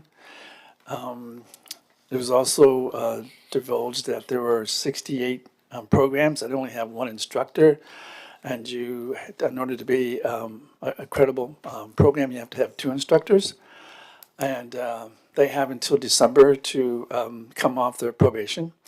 And if one of them doesn't make it, well, you read into what you want. But we are going to get some strong letters of recommendation from some really key people. But I could be wrong, but it seems very promising. And I think that the program and the way you guys designed it and put it together was very good, and they were very impressed with the fact that there's a lot of enthusiasm, and I know that Virginia is 147% populated, but I think there may be room for one more in Virginia. On a much different topic, but one that's dear to my heart, that's the literacy program. I was really impressed that you have all these interventional teachers and these tutors to teach folks who don't speak English or have less talent, to spend a fair amount of money and a lot of dedication to make those students, viable so they can be, strong citizens in this country of ours. And I think that's really monumental, and I, for one, really appreciate that. Thank you. Thank you, Dr. Cavazos. Mrs. Donner? There's just so much information that was part of today's presentation, and I had the opportunity to preview it. And I think just what stands out to me is our teachers and staff are working so hard for our students and with our students, and there's so many obstacles that a lot of our kids are up against that they have no control over. And I think for me, when I saw the data the first time, particularly seeing a number of our students who are unhoused, and that instability and how that has such an impact on academic performance. So I'm really grateful that we are working with the city and thinking strategically around what other resources do we need to put in place. And I would also say the same conversation needs to happen with the county as well. And even though the percentages aren't as large, the impact is still the same that our kids are experiencing. On a lighter note, everybody has already talked about digging in the dirt, so I will not go there.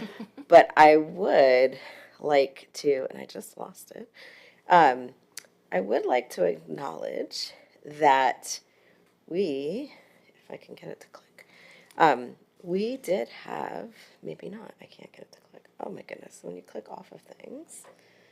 Here we A go. little drum roll now.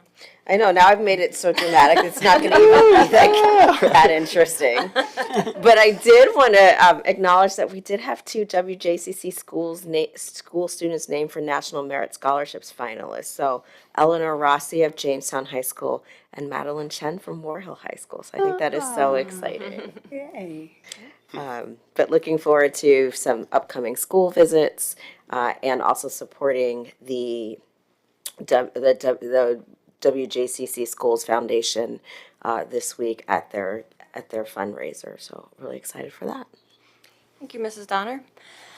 I will also not go through the list of things that I also attended with some of the other people here. Looking forward to school visits for sure that are just starting this week. I just wanted to also highlight an aspect of the presentation that we saw tonight that I think is important for the context, and that is just how much change has occurred even in the last year or two. And we've had, a lot of board turnover. We have had a superintendent that was here for many years retire. We've hired a new superintendent. That's quite the process. We've revamped the strategic plan. We've had at the state level the whole accountability process change, and so all the goals that we're striving towards it all the time are all different, and how we get there are completely different. We've introduced a new literacy curriculum that entailed re-educating teachers in large part, and now a new math curriculum as well. And so that's just in the last 2 years.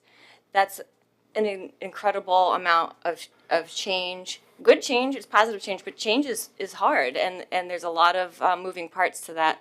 And now we are setting ourselves up now to move forward and really launch from here. And tonight was, sure, it's a report card, but it's also a baseline of, okay, this is where we are. This is what's been going well. This is where we need to focus. And now we have a lot of different parts in place. I know we're still waiting on some things from the state, but for the most part, compared to all those things that I just mentioned, we have a lot of key people and curricula and components in place that we can really take off from here. And that's not to mention that prior to the 2 years before, we were still coming out of COVID. So we just need to keep that context in mind as we look at these scores. I do want to thank Dr. Keever and his staff for being willing to really lift up the hood and pull it apart and show all the numbers and disaggregate the data for the 2 localities, which is something that we've generally not done because we do still see ourselves as one school division. This isn't to separate the 2 localities or to make one look better or one look worse. It's just to acknowledge.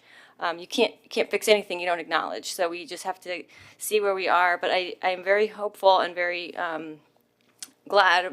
proud of where we have come in the last few years to set ourselves up for what I think is going to be the next, when we get to 28, that I'm really hopeful that we're going to meet these goals that we've set and hopefully exceed them. We want to exceed 85%, and that's going to be a lot of heavy lifting for a lot of people, but especially our teachers and staff that are on the ground every day.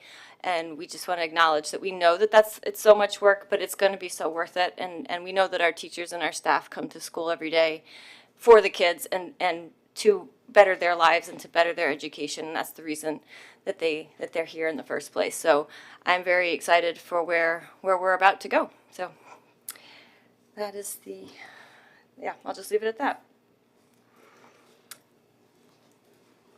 Our upcoming events are We have a Special Education Advisory Committee meeting on,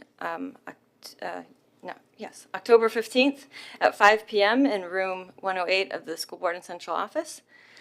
Policy Committee on October 17th at 8:30 a.m. in room 203 of the School Board and Central Office. And the Career Ready Advisory Committee meeting on October 22nd at 3:30 p.m. at James Blair Middle School Media Center. And our next meetings are, we have a joint meeting this Friday, October 10th at 8:30 a.m. at the James City County Rec Center. That's School Board, Board of Supervisors for James City County and City of Williamsburg. And then on the 21st of October, we have our regular meeting. We'll begin with closed session at 5 p.m. in room 200 at Berkeley Middle School, followed by our regular board meeting at 6:30 p.m. at Berkeley Middle School Auditorium. Please remember, we're not at James Blair anymore, we're at Berkeley.